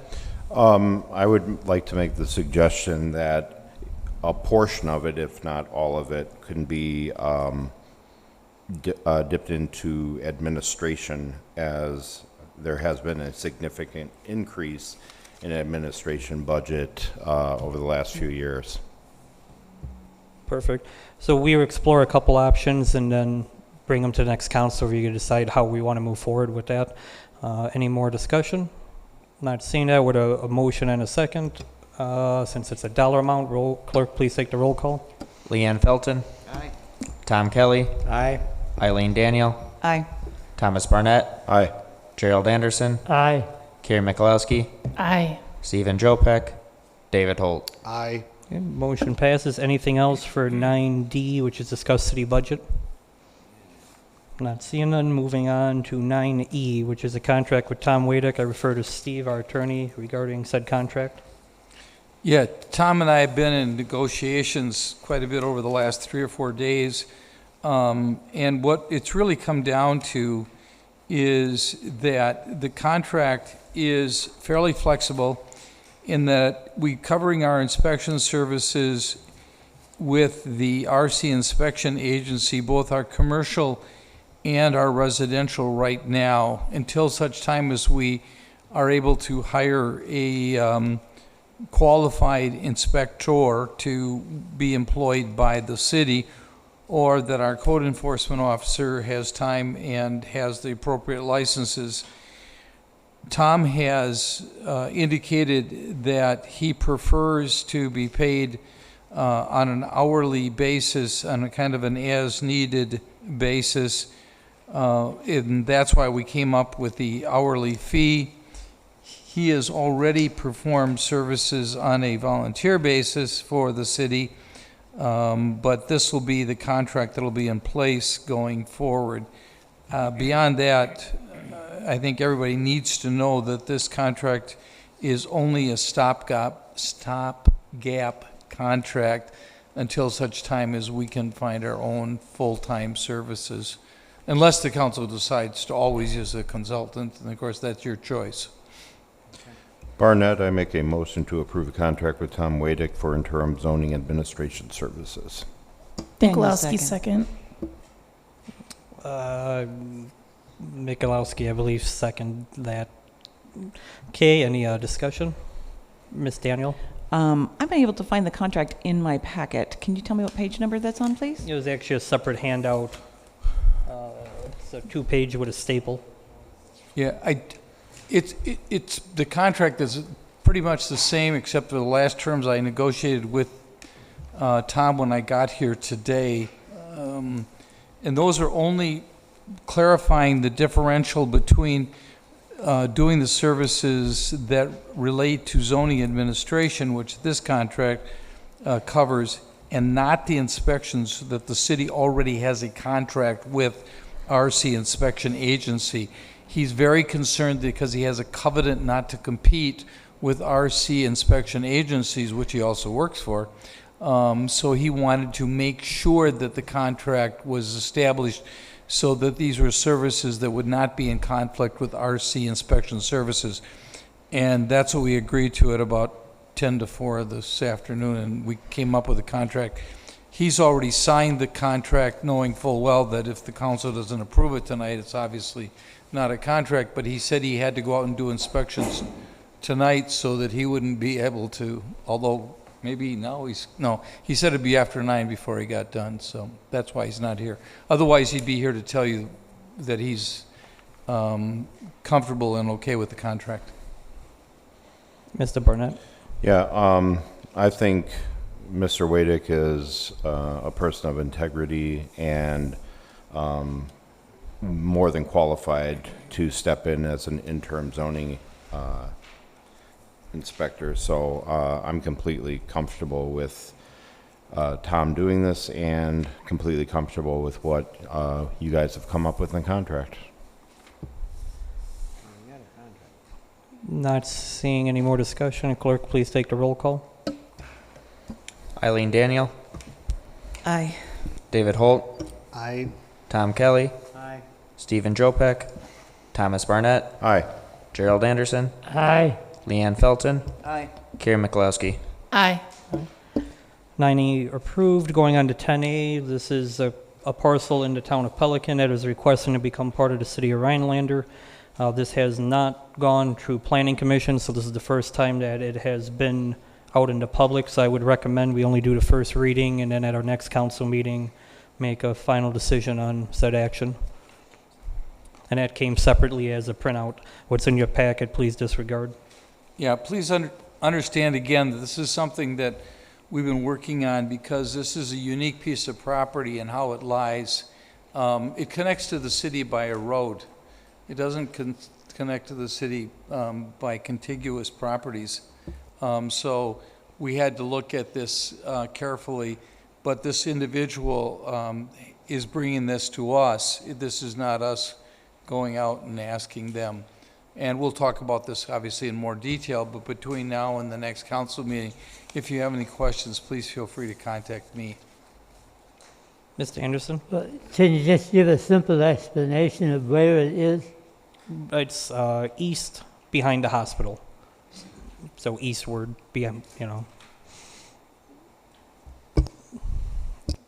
Okay, would entertain a motion. Oh, no, you are correct, sorry. Yeah, so just then at our next council meeting, we will be possibly moving forward with this. Moving on to 11, new business. A, discuss and approve resolution 2022-25, authorizing an insurance of sale of $3,872,000 for sewer system rev bond. I will refer to Wendy to discuss a little bit more about this. Presentation.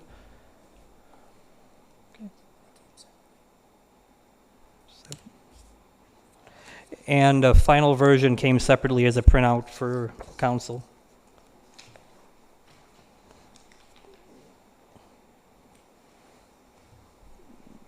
The floor is yours, Do you have Elders. some comments, or are you waiting for me? The floor is yours for any kind of debriefing or presentation you'd like to give us. Okay, sorry, I thought you were asking for Wendy. Hi, good evening. My name is Josh Lowe from Ellers, representing the city as your municipal financial advisor. Just wanted to give you some results on the issuance and sale of the interim financing for the Oneida Avenue project. So a couple weeks ago, we went out to RFP for potential bidders for the interim financing. So the way this works is this will be the initial financing, and you can think of this as almost like a construction loan, which can be drawn on as needed before you get to your final completion of the project, which will eventually be turned into permanent financing with the U.S. Department of Agriculture's Rural Development Loan. And eventually that will be a 40-year permanent financing at 2%. But the way that the USDA's program is set up is that they require their applicants to procure interim financing, which is what we're doing tonight. And that will give you the ability to fully construct the project. And once you've fully expended $3.872 million of that, then you become eligible for the full loan for the USDA. Okay, so this is the first step in a longer process, which will culminate next year once you take out the permanent financing. So I can give you a quick update on what we've gotten today for the results of this sale. And so we can flip to the second page of the handout, and will be a summary of the competitive sale results. Okay. So after we went out to RFP a couple of weeks ago, we received 2 bids back, one from People's State Bank here in Rhinelander, and they were the winner. Their proposed bid was 3.99% interest. And then the second place bid was the other respondent to the RFP, was from Covantage Credit Union. And their rate was quite a bit higher at 5.875%. You might have read recently over the last couple of months about the interest rate environment going on now, and things have certainly increased over the last couple of months. So we feel that the 3.99 that was offered by People's State Bank is very competitive, certainly in this interest rate environment. And then you can see the difference on the next page, shows the bid tab. It shows the rate from People's State Bank and then also what Covantage offered. And then it calculates the net interest cost based on that rate.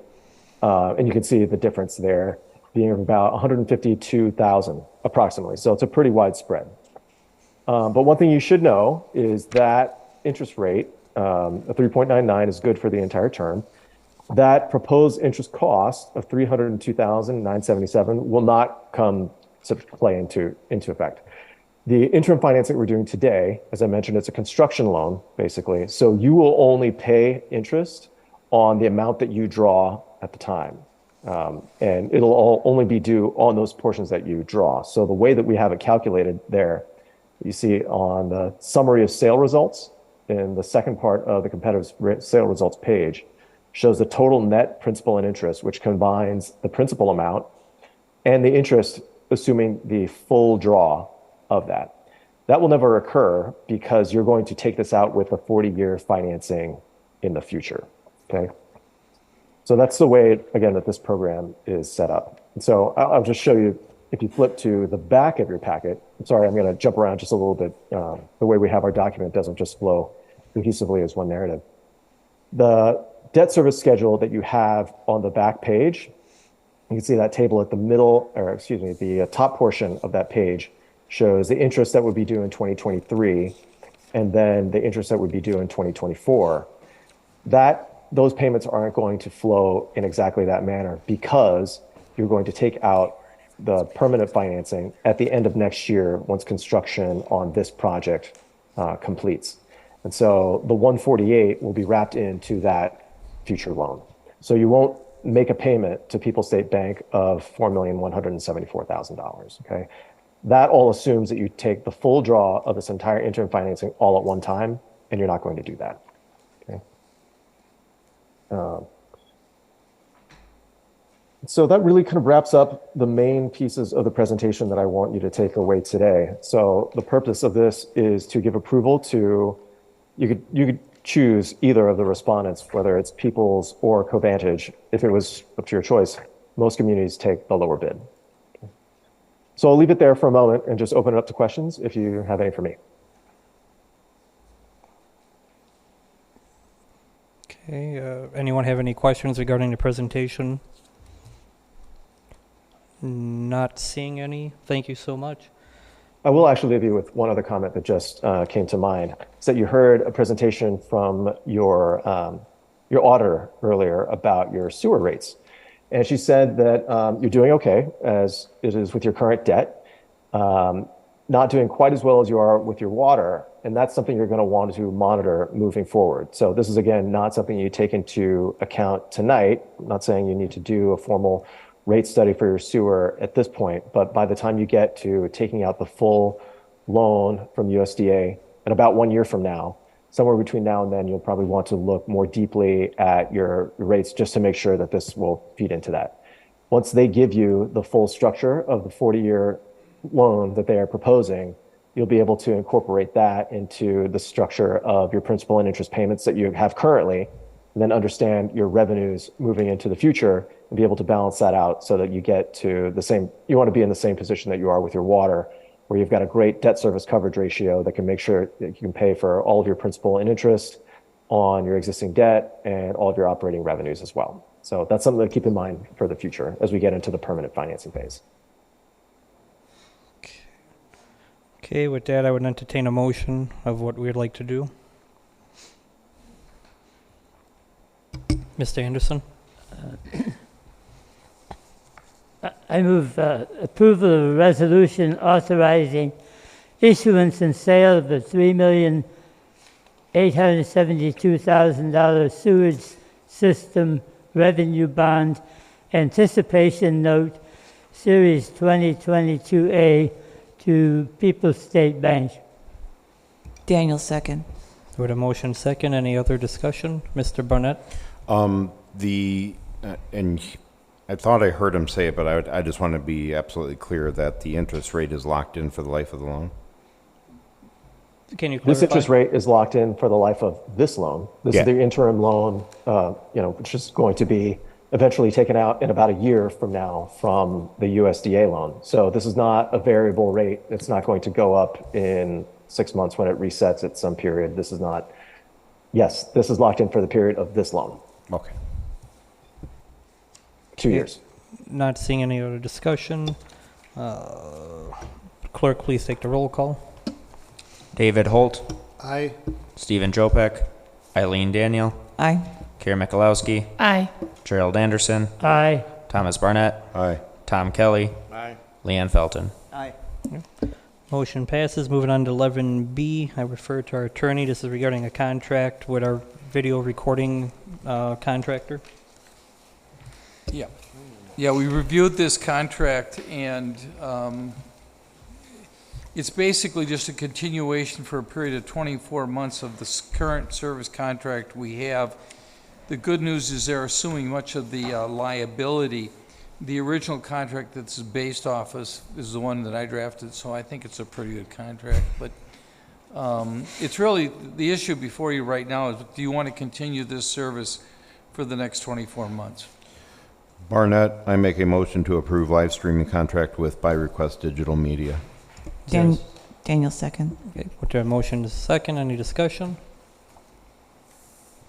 Not seeing none. Clerk, please take the roll call. Thomas Barnett. Aye. Leanne Felton. Aye. Karen Mikulowski. Aye. Tom Kelly. Aye. Gerald Anderson. Aye. David Holt. Aye. Eileen Daniel. Aye. Stephen Jopek. Okay, motion passes. Moving on to 11C. If I could have Dan from the fire department. So my understanding is they're looking to trade in a current vehicle and purchase a new vehicle. There tends to be a difference between the trade-in and the cost of $28,527.62. Mr. Anderson, good catch. The dealer did make a mistake. So what's in your packet is off by $595 to our favor. So the price did get reduced. Dan, how do we plan on paying for it? We're going to use the tank inspection funds. So in June of this year, the state took back over the tank inspections. So it's no longer there, and we have a balance of $46.05 left in that fund, so we can use that to purchase the vehicle. Cool. Mr. Barnett? Can you explain to us what the support vehicle is and what it does? So it's a command vehicle, so me and the chief each have one, and then we can also use it as a chase vehicle on EMS calls or fire inspections, so we don't have to use our big trucks that have to run when the weather's cold constantly. It saves on diesel fuel costs and stuff like that. I'm assuming this vehicle also does our occupancy inspections from the fire department throughout the city? Correct, it can do that too, yeah.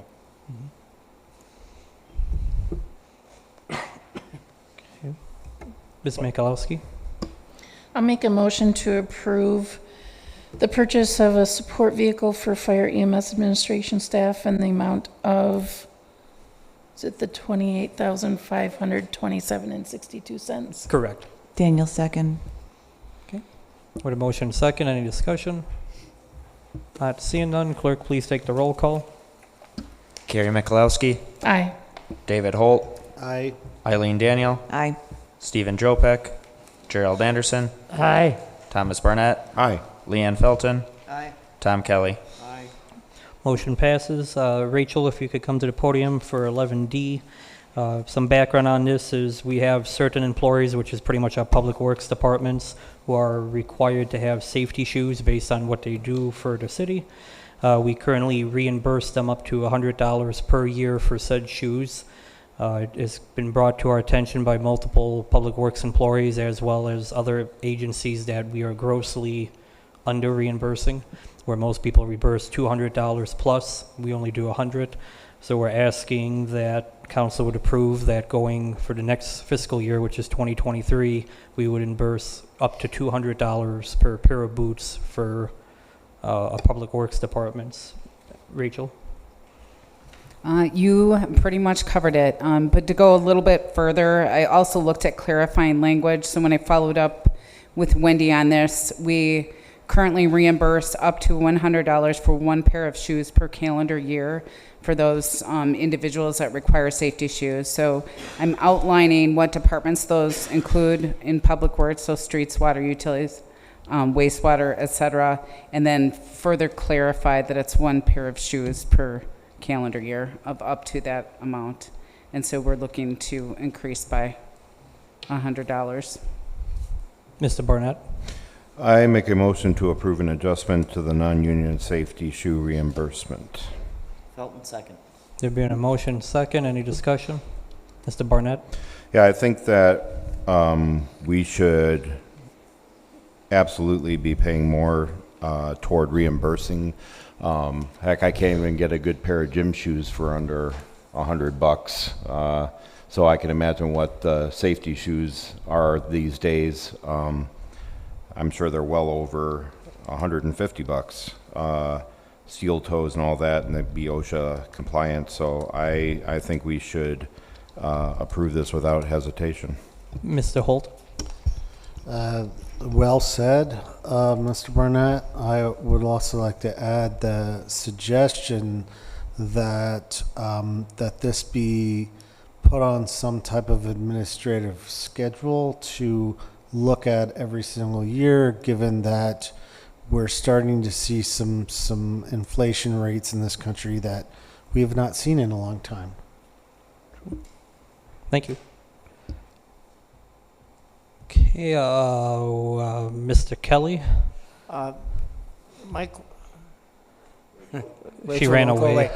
I was just curious, let's say an employee is not required to wear safety shoes, but would still like to own safety shoes. Do we help him at all? Nothing? No, we do not. Okay. Only those that require them. Be a good idea to... Mr. Anderson? I'm certainly in favor of it. Does this constitute an amendment to the employee manual, or is this some other kind of document? So partially that's why we're waiting to approve the employee manual, because if this moves forward, this would be adopted with the updated manual. So that's why my suggestion of having this take effect first of the year, to be fair to people already purchased their boots this year, as well as if the manual takes effect first of the year, this rolls in really nicely for 2023. Okay, since there's a motion and a second, and it technically is a dollar amount, clerk, please take the roll call. Gerald Anderson. Aye. Stephen Jopek. Eileen Daniel. Aye. Carrie Michalowski. Aye. Tom Kelly. Aye. Thomas Barnett. Aye. David Holt. Aye. Leanne Felton. Aye. Okay, motion approved. Rachel, I don't know where you think you're going, but now we're moving on to 11E, which is health dental coverage plans. Yeah, what? I thought I was escaping. I'm just kidding. Budget cuts, can't afford a chair. So, yeah, I know. No, thank you. So if you're looking at resolution number 2022-26, page 52, Jacob covered very well the change we're looking at for health insurance coverage. So change of carrier, offering the narrow network at the same cost, no cost to employees for premium unless they're electing the additional contribution for HRA, and then also offering broad network for those that participate or use Marshfield Clinic, Mayo, and the additional that he covered. If you look at the rest of that resolution, There are no changes from 2022 benefits from a premium perspective or contribution rate into 2023 for dental, vision, ID, and legal shield. Do you have any concerns with what's proposed? No, when we were looking at the potential increase from Security Health and trying to negotiate back and forth, I think this is the best option for the city. Wendy, as financial, do you have any concerns with this? She's shaking her head no, just for everyone knows. Okay, would entertain a motion. Daniel, make a motion to approve Resolution 2022-26 Health, Dental, etc. coverage plans for 2023. Barnett, second. Okay, motion second. Any discussion? Not seeing none. Clerk, please take the roll call. Leanne Felton. Aye. Tom Kelly. Aye. Eileen Daniel. Aye. Thomas Barnett. Aye. Gerald Anderson. Aye. Carrie Mikulowski. Aye. Stephen Jopek. David Holt. Aye.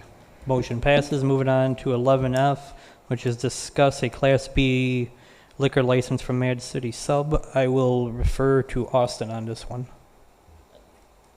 I was going to refer to Steve on this one.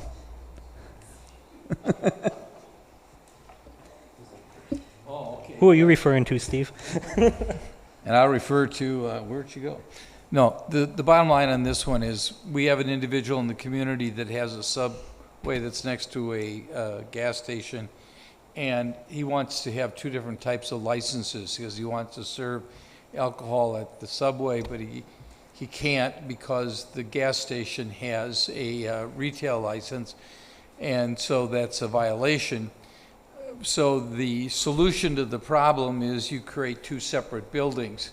And so by creating within the confines of one structure, you create two separate buildings, much like common laws or common walls downtown, where two different buildings, Tom's building, the one next door, so that, you know, one has a bar, one has a retail sales. You can do that. And the state does allow that as long as those are indeed two separate code qualifying buildings that are attached by a single, what we call party wall.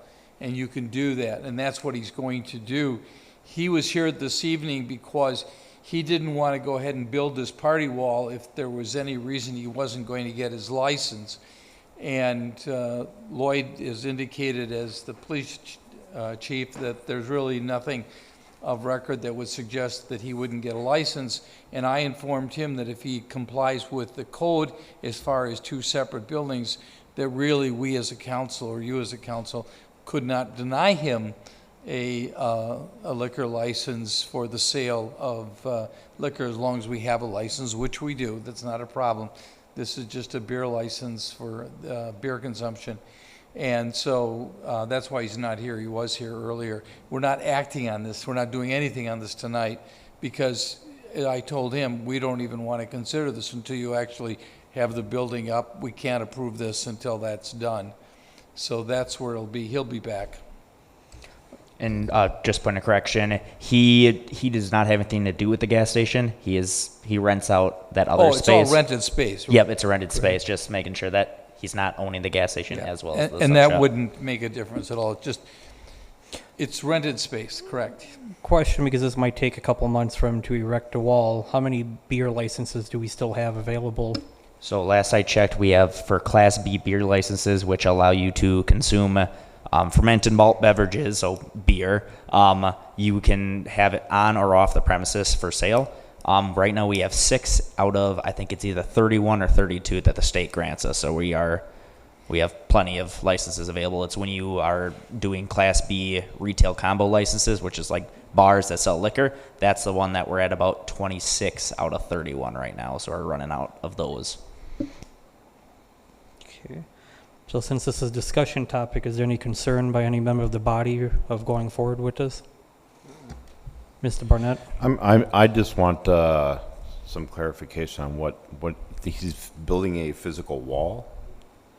Okay. So a similar part in town would be kind of like Triggs selling alcohol, and then we have a restaurant inside a strip mall which is connected, but they are separated by lockable units. So they're making this one building have a similar concept where there are 2 units. So right now the gas station doesn't have a wall to the other. Oh, okay. All right. Thanks. I was just curious. Yeah, and you also need to have separate entrances to those buildings, which they are going to be opening their one door they have for Mad Subs to allow it to be a completely separate entity. Okay, not seeing any other discussion. Moving on to 11G. I refer to Steve regarding this topic. Public nuisance. Well, you just keep me going.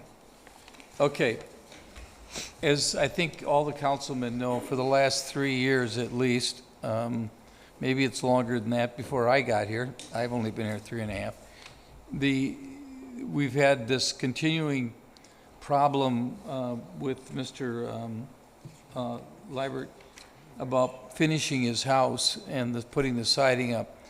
I finally, at the request of the city, told him that we're done. We're going to start a legal action. I prepared the summons and complaint. They're in your materials. Well, the situation is our code enforcement officer, which we just recently changed, as you know, did give him 30 days to get his act together. But knowing the legal system, it'll take that long to get it all processed and in the system. But I really would like your permission to go ahead and start this action. I just think it's time. And I know Bill's well-intentioned, but well-intentioned for this long means we got to do something to be responsible. So I'm asking that the council give me approval to proceed to alleviate this public nuisance.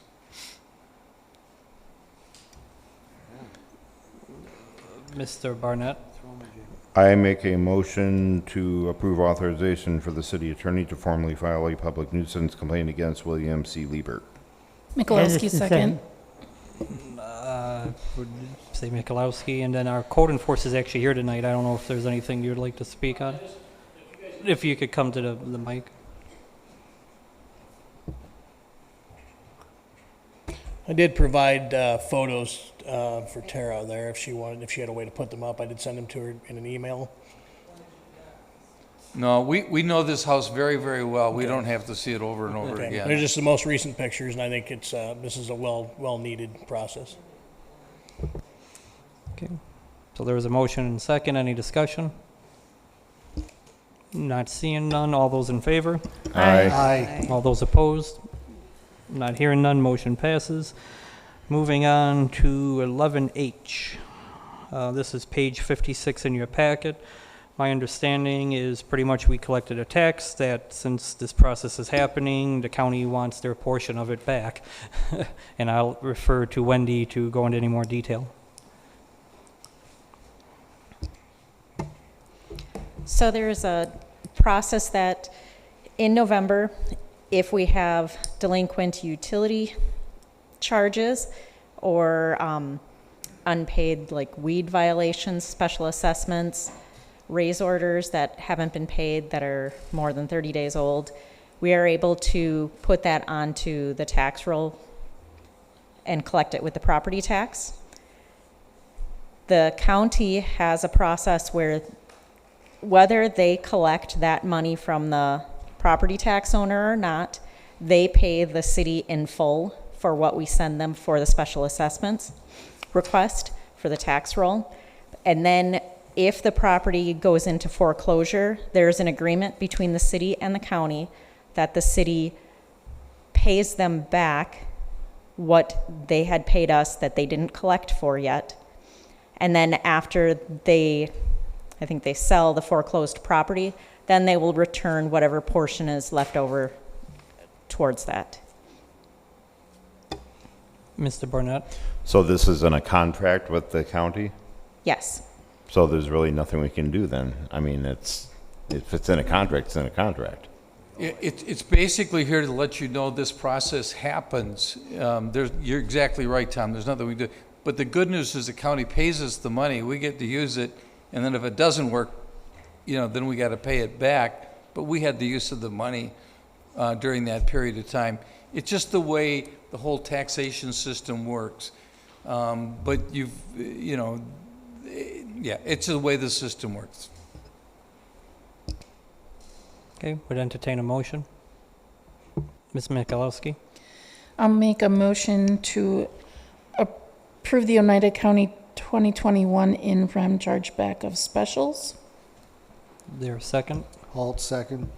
Okay, what is a motion and a second? Any discussion? Mr. Barnett? I'm confused why we even have to vote on this if it's in a contract.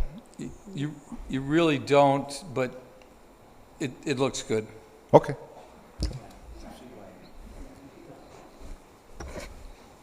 Okay.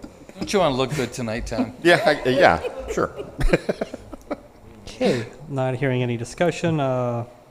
Since it is a dollar amount, clerk, please take the roll call. Eileen Daniel. Aye. David Holt. Aye. Tom Kelly. Stephen Jopek. Thomas Barnett. Aye, I'm looking good. Gerald Anderson. Aye. Leanne Felton. Aye. Kira Michalowski. Aye. Motion passes. Moving on to 11I. And I'm actually very proud of this. This is a joint adventure by so many people to make this possible, which I think it's something that would provide a positive impact, not only to some of our employees, but to the community. And I would like to refer to our Chief of Police, Lloyd.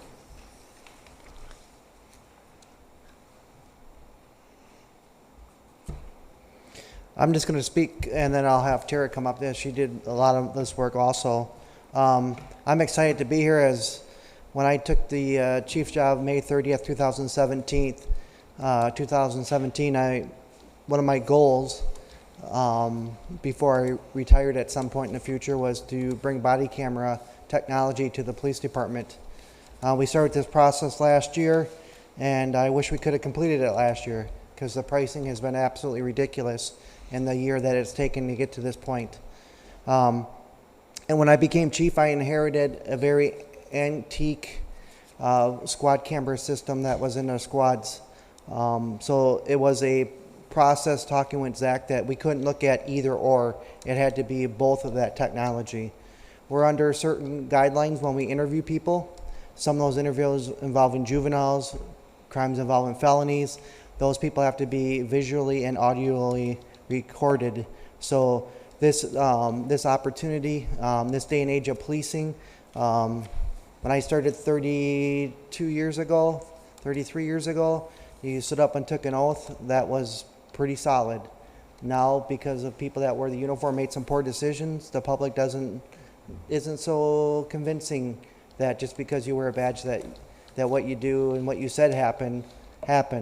So this technology gives an opportunity for people to see what we do. You see body camera footage all around the country from different departments. It gives an idea of the situations that we come in contact with daily, how we have to maneuver through those situations when we're acting as a police officer, social worker, parent, a therapist, a grief counselor, keep going on down the line of all the different roles that we have to play. So I'm sure the big thing for you is how are we going to pay for this? So in your packet, you found, starting on page 57 through 72, are some handouts of the quotes that we got. And then you got a separate handout, as some of them didn't make the packet. So we went out and got 3 proposals. And 2 of the proposals were on over $100,000. And that's just something that we feasibly cannot afford.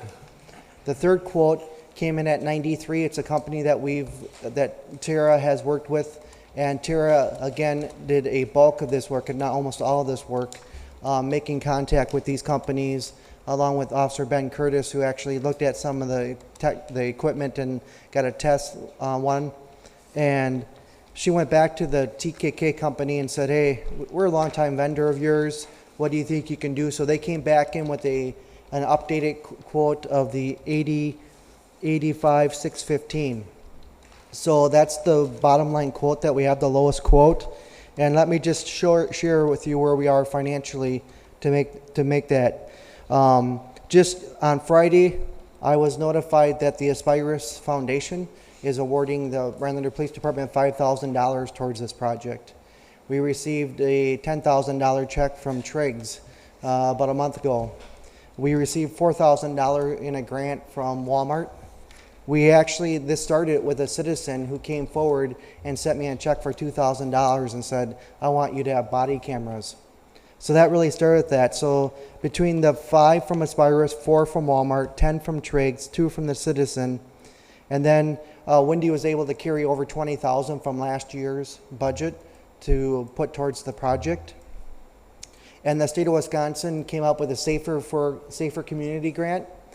Every law enforcement agency in the state was awarded money. The city of Rhinelander was awarded $21,287.17. And so to make up the difference, over the years, law enforcement has been able to seize forfeitures under certain drug things. So we had a asset forfeiture account that was sitting at the sheriff's department on which we took funds from people who were involved in drug money through the legal system. It's much harder now. Those rules have gotten really tight. So we have some money there. Talking with the Sheriff Hartman, I have an email saying this, that I can use $30,000 of what we have left in the city part of that. So in total, I can tell you that I have $92,287.17, which would cover the lowest bid, and then also be able to allow us to buy new modems to help facilitate the technology upgrade. And we can't do this soon enough. Our equipment, our squad camera equipment is failing. It failed last week, and it's vital. Technology is incredibly awesome when it works, and incredibly frustrating when it doesn't work. I think Tara could come up here and talk to you about how she gets inundated with officers whining and crying when something doesn't work right. So we have to get the new modems to help with the increased technology and the speeds of things. Was there anything you want to share, Tara?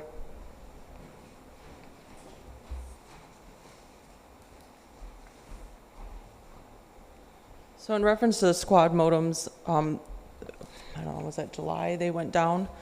The entire fleet went down. And they're older modems by Verizon, and they're operating at lower megahertz, so the towers have upgraded so much, they're not looking for that megahertz level, right? So it took a lot of determination, a lot of phone calls with Verizon to them to look at one of their nodes, and they found out one of the nodes had failed and wasn't searching at that megahertz level.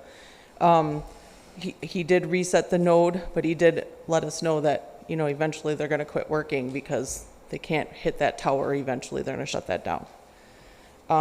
Yes, the squads failed. I was on vacation. The equipment can't keep up with the ever-evolving Windows operating system. So as of right now, all the squads VPUs, which are what make the modems work and record, have been resetting back to a March 2003 date. And so the officer having to go in, synchronize their time, and they just reset back. So they're constantly since last week, and we can't get these parts anymore. We've been buying off of eBay for 10 years. It's time. Daniel, make a motion to approve the squad dash and body-worn camera proposals as presented. Before we hear a second, Mr. Barnett had his No, hand up. I was going to make the motion, but since she did, that's great. I'll second it. Okay. Just to make clear that quote does not include roughly about $1,200 per car for these new modems and antennas and hockey pucks on the cars, okay? Okay, with a motion second, Mr. Anderson, you have a question? Yeah, that was my question. What does that total up to? It's about 9,100 is what I see now. I bought I bought one a couple of months ago, but the prices are ever evolving. Now I did lock in the price for TKK Electronics for 45 days, so we're getting close to that 45 days, but the last modem I ordered was roughly $1,000 without the antennas, but the antennas need to be replaced this time with the new modems. A question for the chief. You said we had roughly $92,872 as a total? Yes. Would it be wise to approve expenditures not to exceed that amount, so if something changes minutely, we could still move forward? Yeah, and any additional amount, like for these antennas for the 5 marked patrol cars that are operated every day, plus the 2 marked canine units at 7. So you're talking about additional 7 from 8. It's going to be roughly over 92.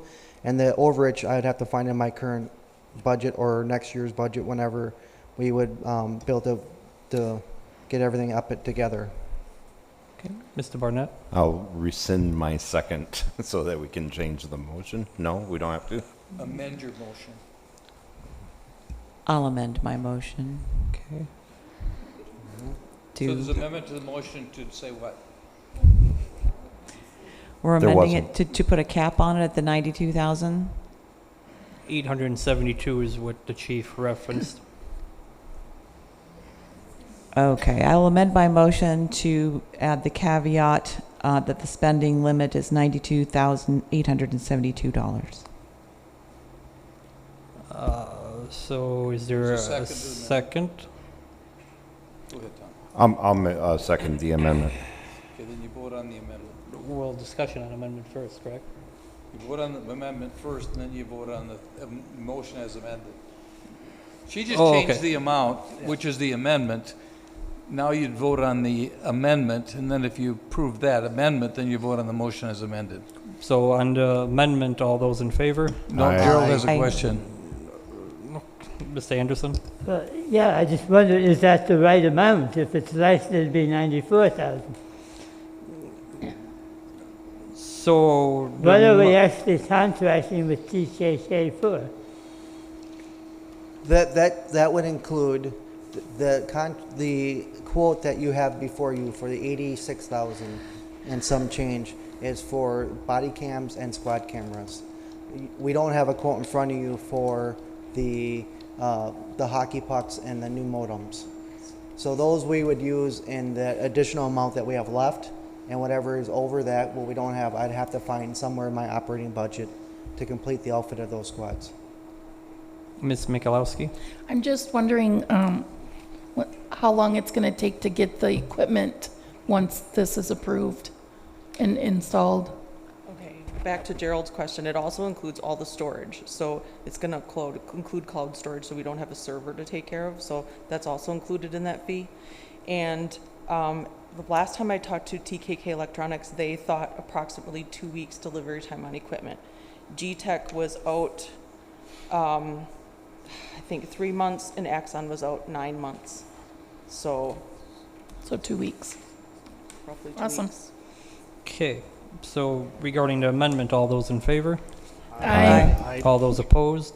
Amendment approves. So now going back to the original meat, any discussion regarding the entire topic? Not, Mr. Barnett?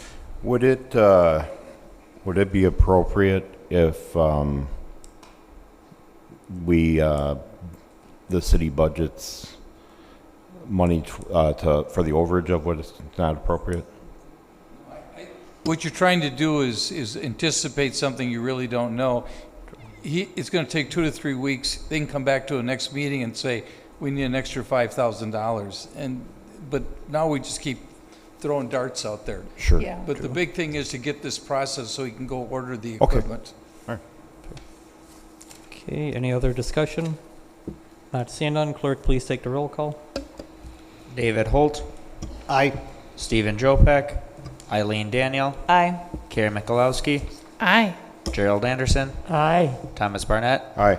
Tom Kelly, Leanne Felton. Aye. Okay, motion passes. Mr. Mark from Town and Country, if you'd like to take the floor. So moving on to 11J, which is a pay request / discuss for the 2022 street improvement of $52,532.96. So this is the second pay request from Pitlick and Wick for this particular project. This was the mill and overlay of Lake, Morrill, and Abner. The city added as a change order Iverson from Acacia south to the dead end. This pay request includes the surface paving of Iverson Street. That amount comes with the $52,532. That's with retainage withheld. I do expect one more pay request coming on this particular project.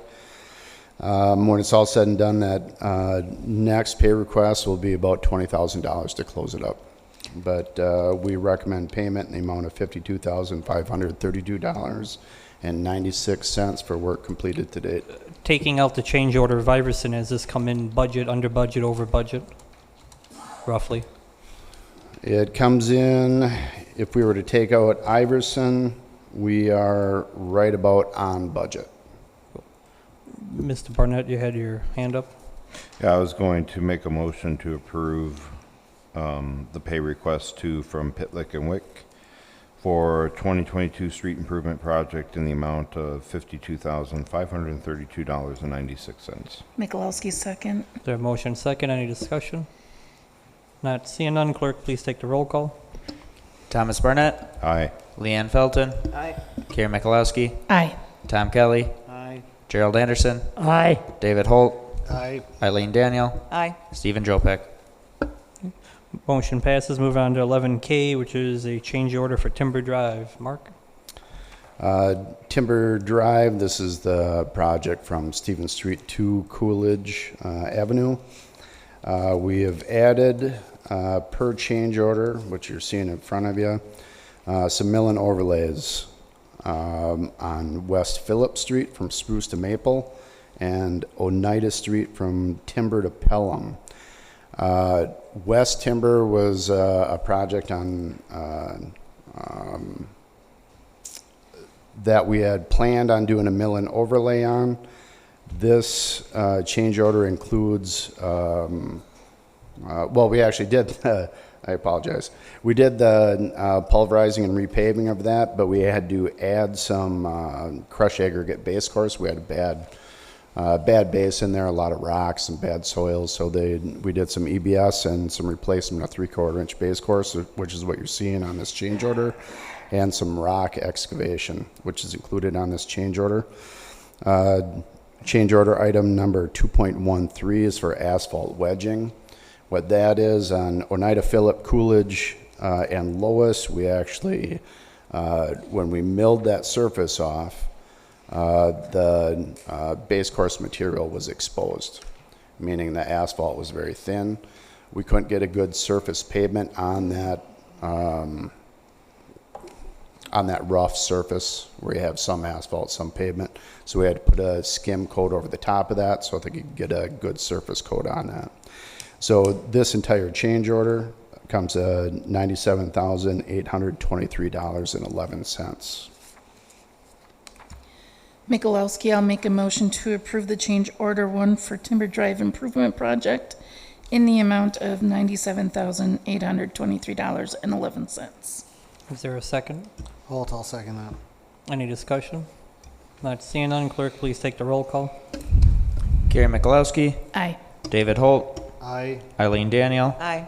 Stephen Jopek. Gerald Anderson. Aye. Thomas Barnett. Aye. Leanne Felton. Aye. Tom Kelly. Aye. Motion approves. Moving on to 11L, which is pay request number 1 for Timber Drive. Mark? This pay request is for the Timber Drive project with the associated change order we just covered.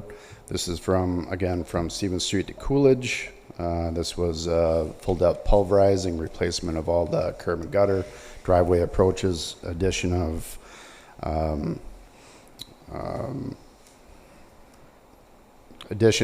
pavement striping as well on that. As alternate bid, Lois Street mill and overlay and West Timber pulled up pulverizing were added. That's included on this.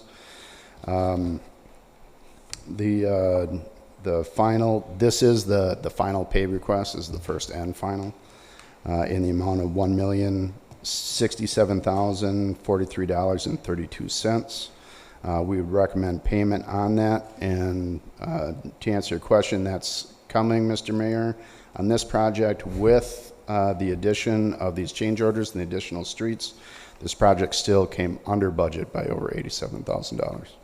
Seems like we talk a lot regarding capital improvements. Barnett, I'll make a motion to approve the pay request for Timber Drive Improvement Project in the amount of $1,067,043.32. Is there a second? Holt, second. Any discussion? Not seeing none, clerk, please take the roll call. Gerald Anderson. Aye. Stephen Jopek. Eileen Daniel. Aye. Carrie Mikulowski. Aye. Tom Kelly. Aye. Thomas Barnett. Aye. David Holt. Aye. Leanne Felton. Aye. Motion passes. Moving on to 11M, which is change order number 1 for Olson. Mark? This change order is for miscellaneous items that occurred during construction that needed to be dealt with. You'll see sawing footing off of fiber vault when Musson Brothers tied into the existing water main.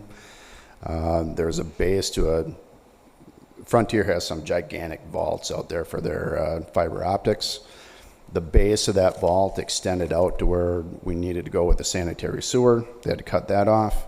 We also had to put in an offset 12-inch water main to get under the sanitary sewer and around that vault. You'll see an 8-inch water main tap that was added during construction to tie into the water main on the Home Depot to create a loop. Where this project was initially designed, we'd have a 1,000 feet of water main dead end at the end of Olson. What we were able to do with the cooperation of Home Depot is tie into their water main, which loops over to Coon. So that eliminates any potential freezing of the new water main on Olson Street or Olson Lane. We also added some other miscellaneous items, insulation, some tree removal. We had a couple feet of curb and gutter to replace, and we added a culvert with riprap. The total on this change order comes to $20,376.25, and we would recommend approval of that. Barnett, I make a motion to approve change order 1 for Olson Lane project in the amount of $20,000, $376.25. Is there a second? Hold second. Any discussion? Not seeing none, clerk, please take the roll call. Leanne Felton. Aye. Tom Kelly. Aye. Eileen Daniel. Aye. Thomas Barnett. Aye. Gerald Anderson. Aye. Carrie Mikulowski. Aye. Stephen Jopek. David Holt. Aye. Motion passes. Moving on to 11N, which is pay request number 1 for Olson project. Mark? Mark, would you like a chair or something? Yeah, that'd be great. No, I was sitting down for the last 2 hours over there. I'm okay. This is the first pay request from Musson Brothers for Olson Lane. This pay request encompasses the majority of the work, all the water main, all the sanitary sewer, storm sewer is included on this. The majority of the asphalt paving is included. We do have some quantities to shore up on that, but the majority of the work on Olson Lane is complete. We would recommend payment. This includes the change order that we just went through. The total work complete is $517,000 and some change. We dropped retainage down to 2.5%, and the amount due on this pay application is $504,215.09, and we would recommend payment in that amount. Is there a motion? Mikulowski, I'll make a motion to approve the pay request for Olson Lane project in the amount of $504,215.09. Mr. Holt, I think you wanted to say something. I'll second that. Okay. Any discussion? Not seeing none, clerk, please take the roll call. Eileen Daniel. Aye. David Holt. Aye. Tom Kelly. Aye. Stephen Jopek. Thomas Barnett.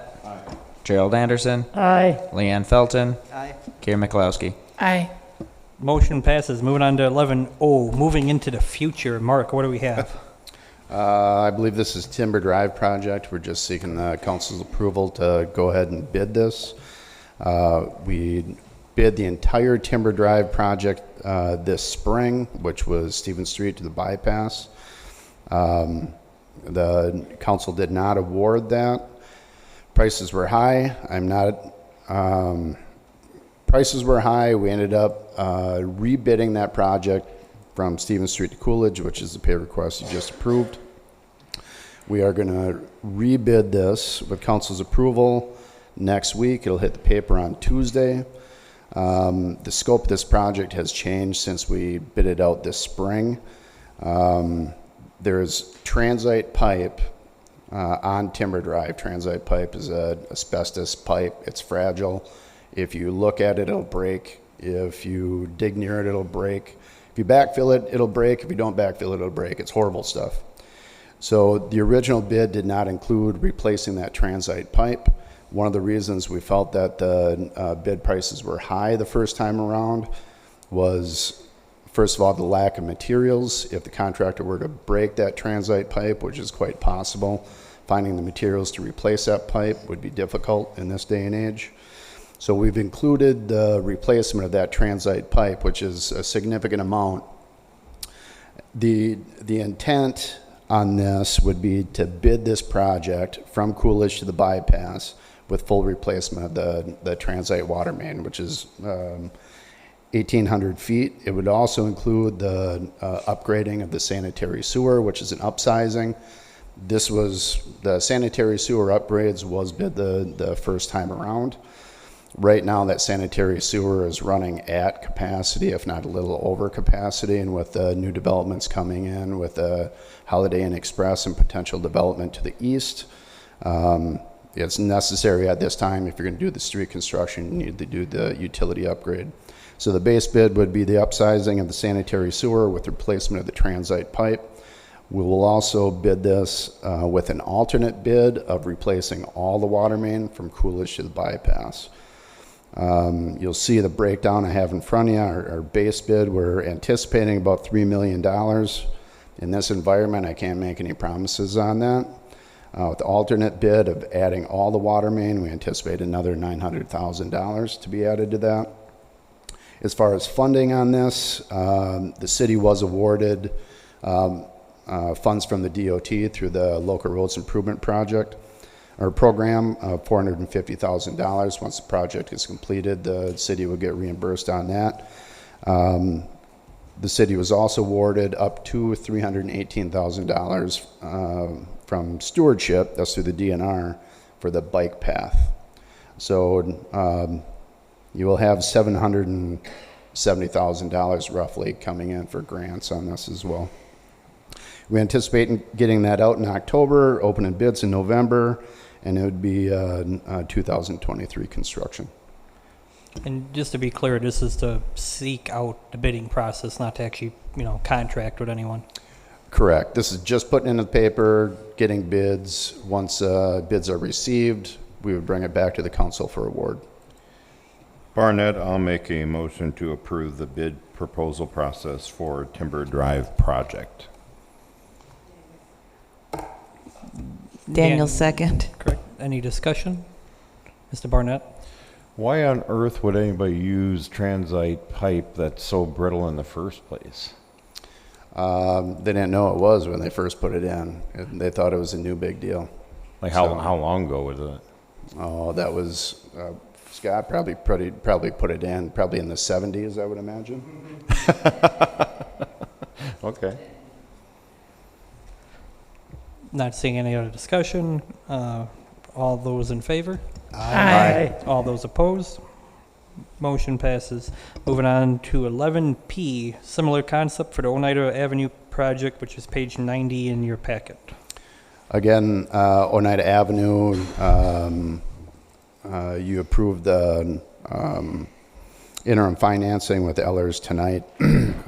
This would be for getting approval from the council to start the bidding process for that project. That's Oneida area project.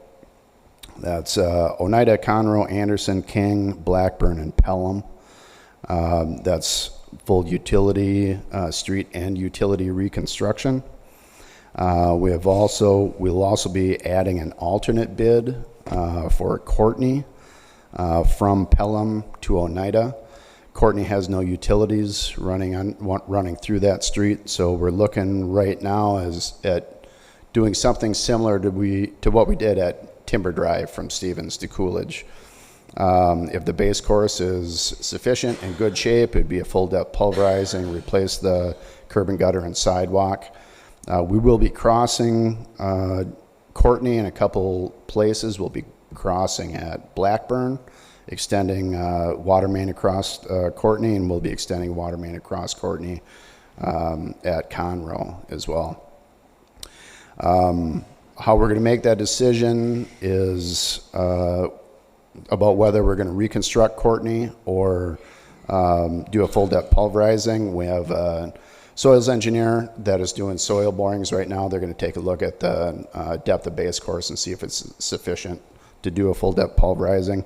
If it's not, that would throw a different option in there that we'd have to discuss with staff of a potential full reconstruct of Courtney. In either case, if that alternate is awarded, that opens up other possibilities for improvements in that area. There's some storm sewer that runs through private property that we'd like to get in the right of way of Courtney and just clean some things up in there. So there'd be some additional opportunity if Courtney were to be awarded. The base bid, which would not include Courtney, this includes engineering and contingency. We're at $9.2 million.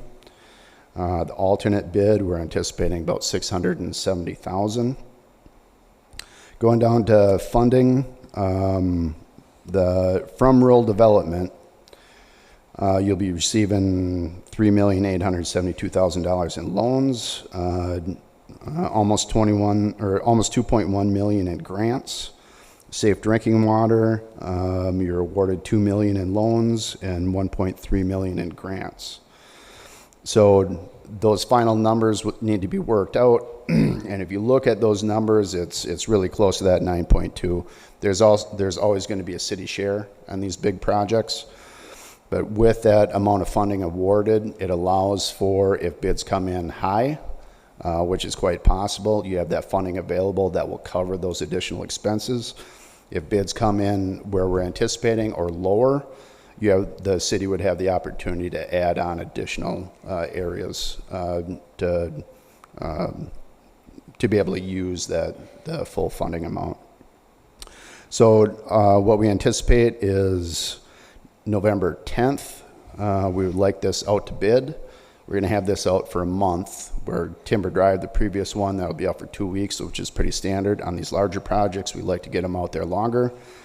The bid open would be in early December.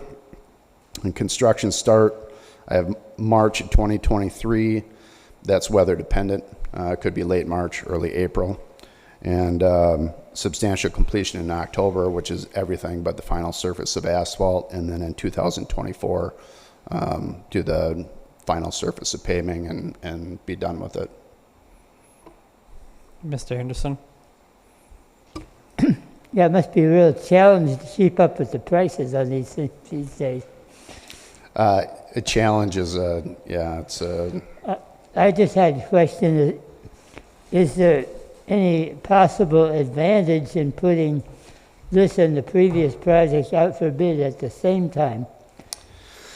No, you really wouldn't want to do that. I mean, we could postpone timber, but we're going to get into the pre-purchasing of pipe. We want to get timber out earlier, so we'll be opening up timber before Thanksgiving. So in a normal world, how we would handle projects like this 2 years ago, we would have bid out timber in February, March. That would allow the contractor time to get materials and get the project complete. In this day and age, it takes a long time to get materials, so we want to get Timber Drive out first, give the contractor opportunity to get those materials so they can start sometime in May. We're looking at timber work to be done between Memorial Day and Labor Day, the bulk of it, when school is out. So we want to get that one out first. With the rural development project, Oneida Avenue, we want to have that extended time. Now that would not allow the contractor to get the water main because by the time that's awarded, it'll be in January, and that would lead us into the pre-purchase of pipe, which is next on the agenda. But what you will find, Gerald, is if we get a contractor bidding on Timber Drive, which will be opening in early November, that contract may show interest in the Oneida Avenue project as well. Mr. Holt? Motion to approve proposal process for Oneida Avenue project. Barnett, second. Any other discussion? Not seeing none. All those in favor? Aye. Aye. All those opposed? Not hearing none, motion passes. Moving on to 11Q. Mark? So this would be the pre-purchase of water main. Again, with this project, we would hope that construction starts in late March, early April. Because materials are hard to come by, the normal process, even a project like this, Stevens Street downtown, these larger projects, we would typically bid these in December, open up bids in January, and that would still allow contractors time to get materials. We're bumping that process up 2 months. We would also like to bump up the purchase of the water main, which is the hardest material to come by nowadays. We would like to bid this out. This would go out the same time as Timber Drive. Next Tuesday, we'd get bids in. That would be out for 2 weeks, and we'd award that to a supplier to have that water main available when Oneida Avenue construction starts. So this would be the city getting out ahead of it, making sure the contractor has the materials to complete the work. To do this, rural development, we've talked to rural development and DNR. That's your rural development grant loan and DNR's safe drinking water loan program. Because of the situation that we're all in the bidding process, they're on board with the pre-purchase of pipe. And this cost would be rolled in to the construction costs, and your loans and grants would apply to this cost. And then I'm assuming by doing this, we're taking some of the risk off said potential contractors, which should achieve more lucrative bids for the city. Potentially. I would believe so. Yeah, and it adds risk to the city. Now, when a project comes up like this, if there's, say they test the water main and it doesn't hold pressure, that's 100% the contractor's responsibility, because that's their supplier, their pipe. They installed it. Any problems with that pipe, they fixed, no questions asked. What this may lead to is if the pipe doesn't hold pressure, now you have to dig it up and figure out why it doesn't hold pressure, if it was an installation or if it was bad pipe. Maybe you have pinholes in the pipe. If you have pinholes in the pipe, then that responsibility would fall on the city, because the city has provided those materials. So there is some risk to the city in that. But to answer your question directly, Mr. Mayor, yes, I do believe that you will get better prices from the contractors, just with the knowledge that pipe will be there. Mr. Anderson? I move approval of pre-construction pipe purchase. I move approval of pre-construction pipe purchase for Oneida Avenue project. Is there a second? Mikulowski, second. Any discussion? Ms. Daniel? Did we get an amount of how much they're anticipating, since it says pre-construction pipe purchase? I'm anticipating about 700,000. Then I think we need to put that in the motion. True. Would you like to 700,000? Would you like to amend? I'm okay with amending it. So you're amending to the 750,000 as a cap. Mikulowski, okay to put that second for the amendment? Okay, so with that, any other discussion? Just on that issue, it seemed like we're putting out for bids. When we get the bids, we'll have to approve the contract amount. Technically, yes. That's what I was going to throw out there. I mean, this is just for approval to put it out to bid. Once we get the bids back, we'll bring it back to the council for award. Okay, then we need to remove the word purchase. We need to put it, we're bidding the pre-construction pipe proposal.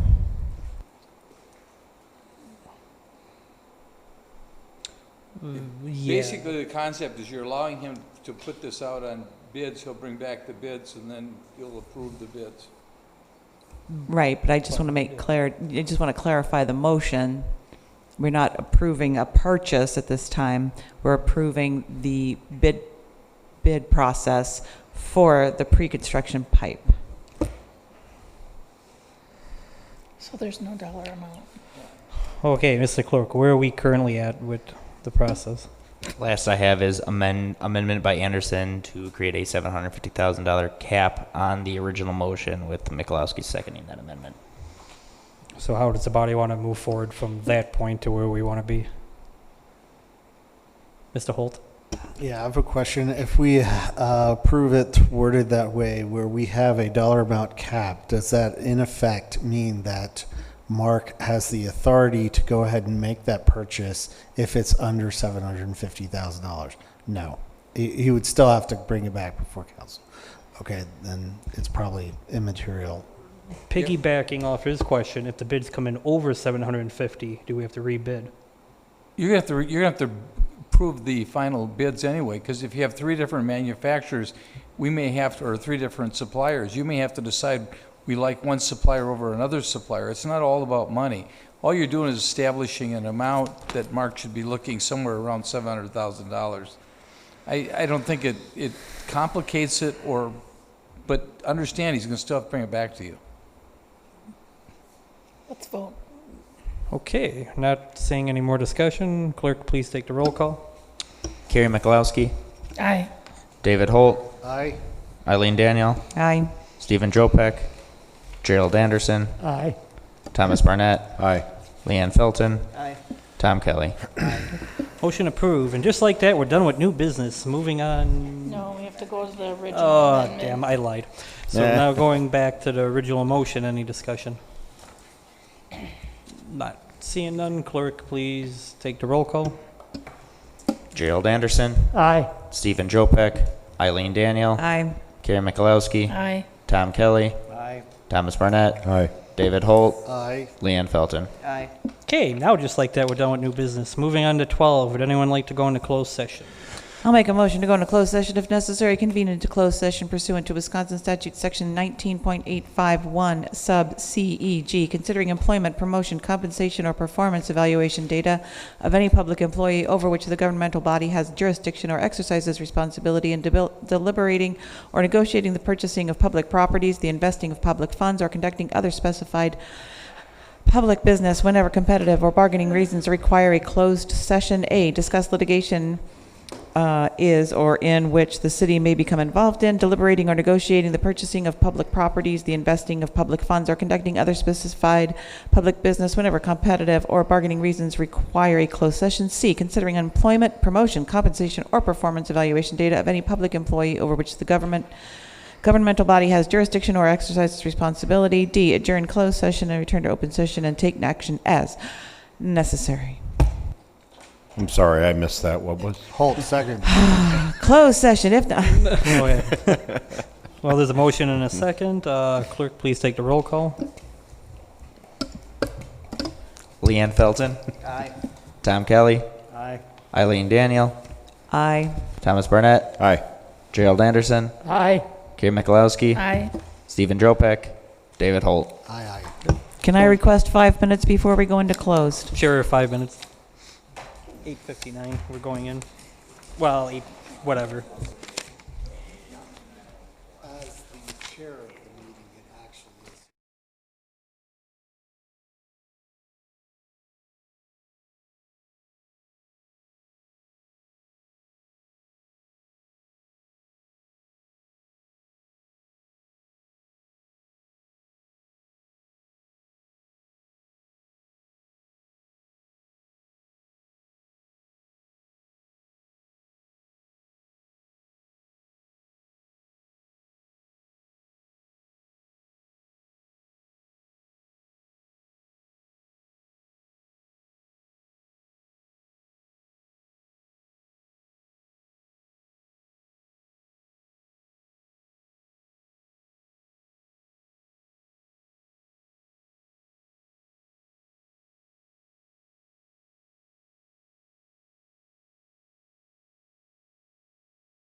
It is 9:48. We have came out of closed session with no actions being taken. Moving on to future agenda items. Is there anything people would like to request for a future agenda, Ms. Daniel? We haven't had an update on the PFAS thing in a while. I'd like to know where we're at as far as getting the money from the state, and as far as, has anybody been talking to Dr. Tinjum? Do we have any results from, are we getting the lysimeters replaced? All that kind of stuff, because I've had people asking me. So we did approve to get them replaced, but I don't know offhand of where we're at. Yep. Thank you. Cool. Anything else for future agenda items? Not seeing none. 9:49 and meeting adjourned.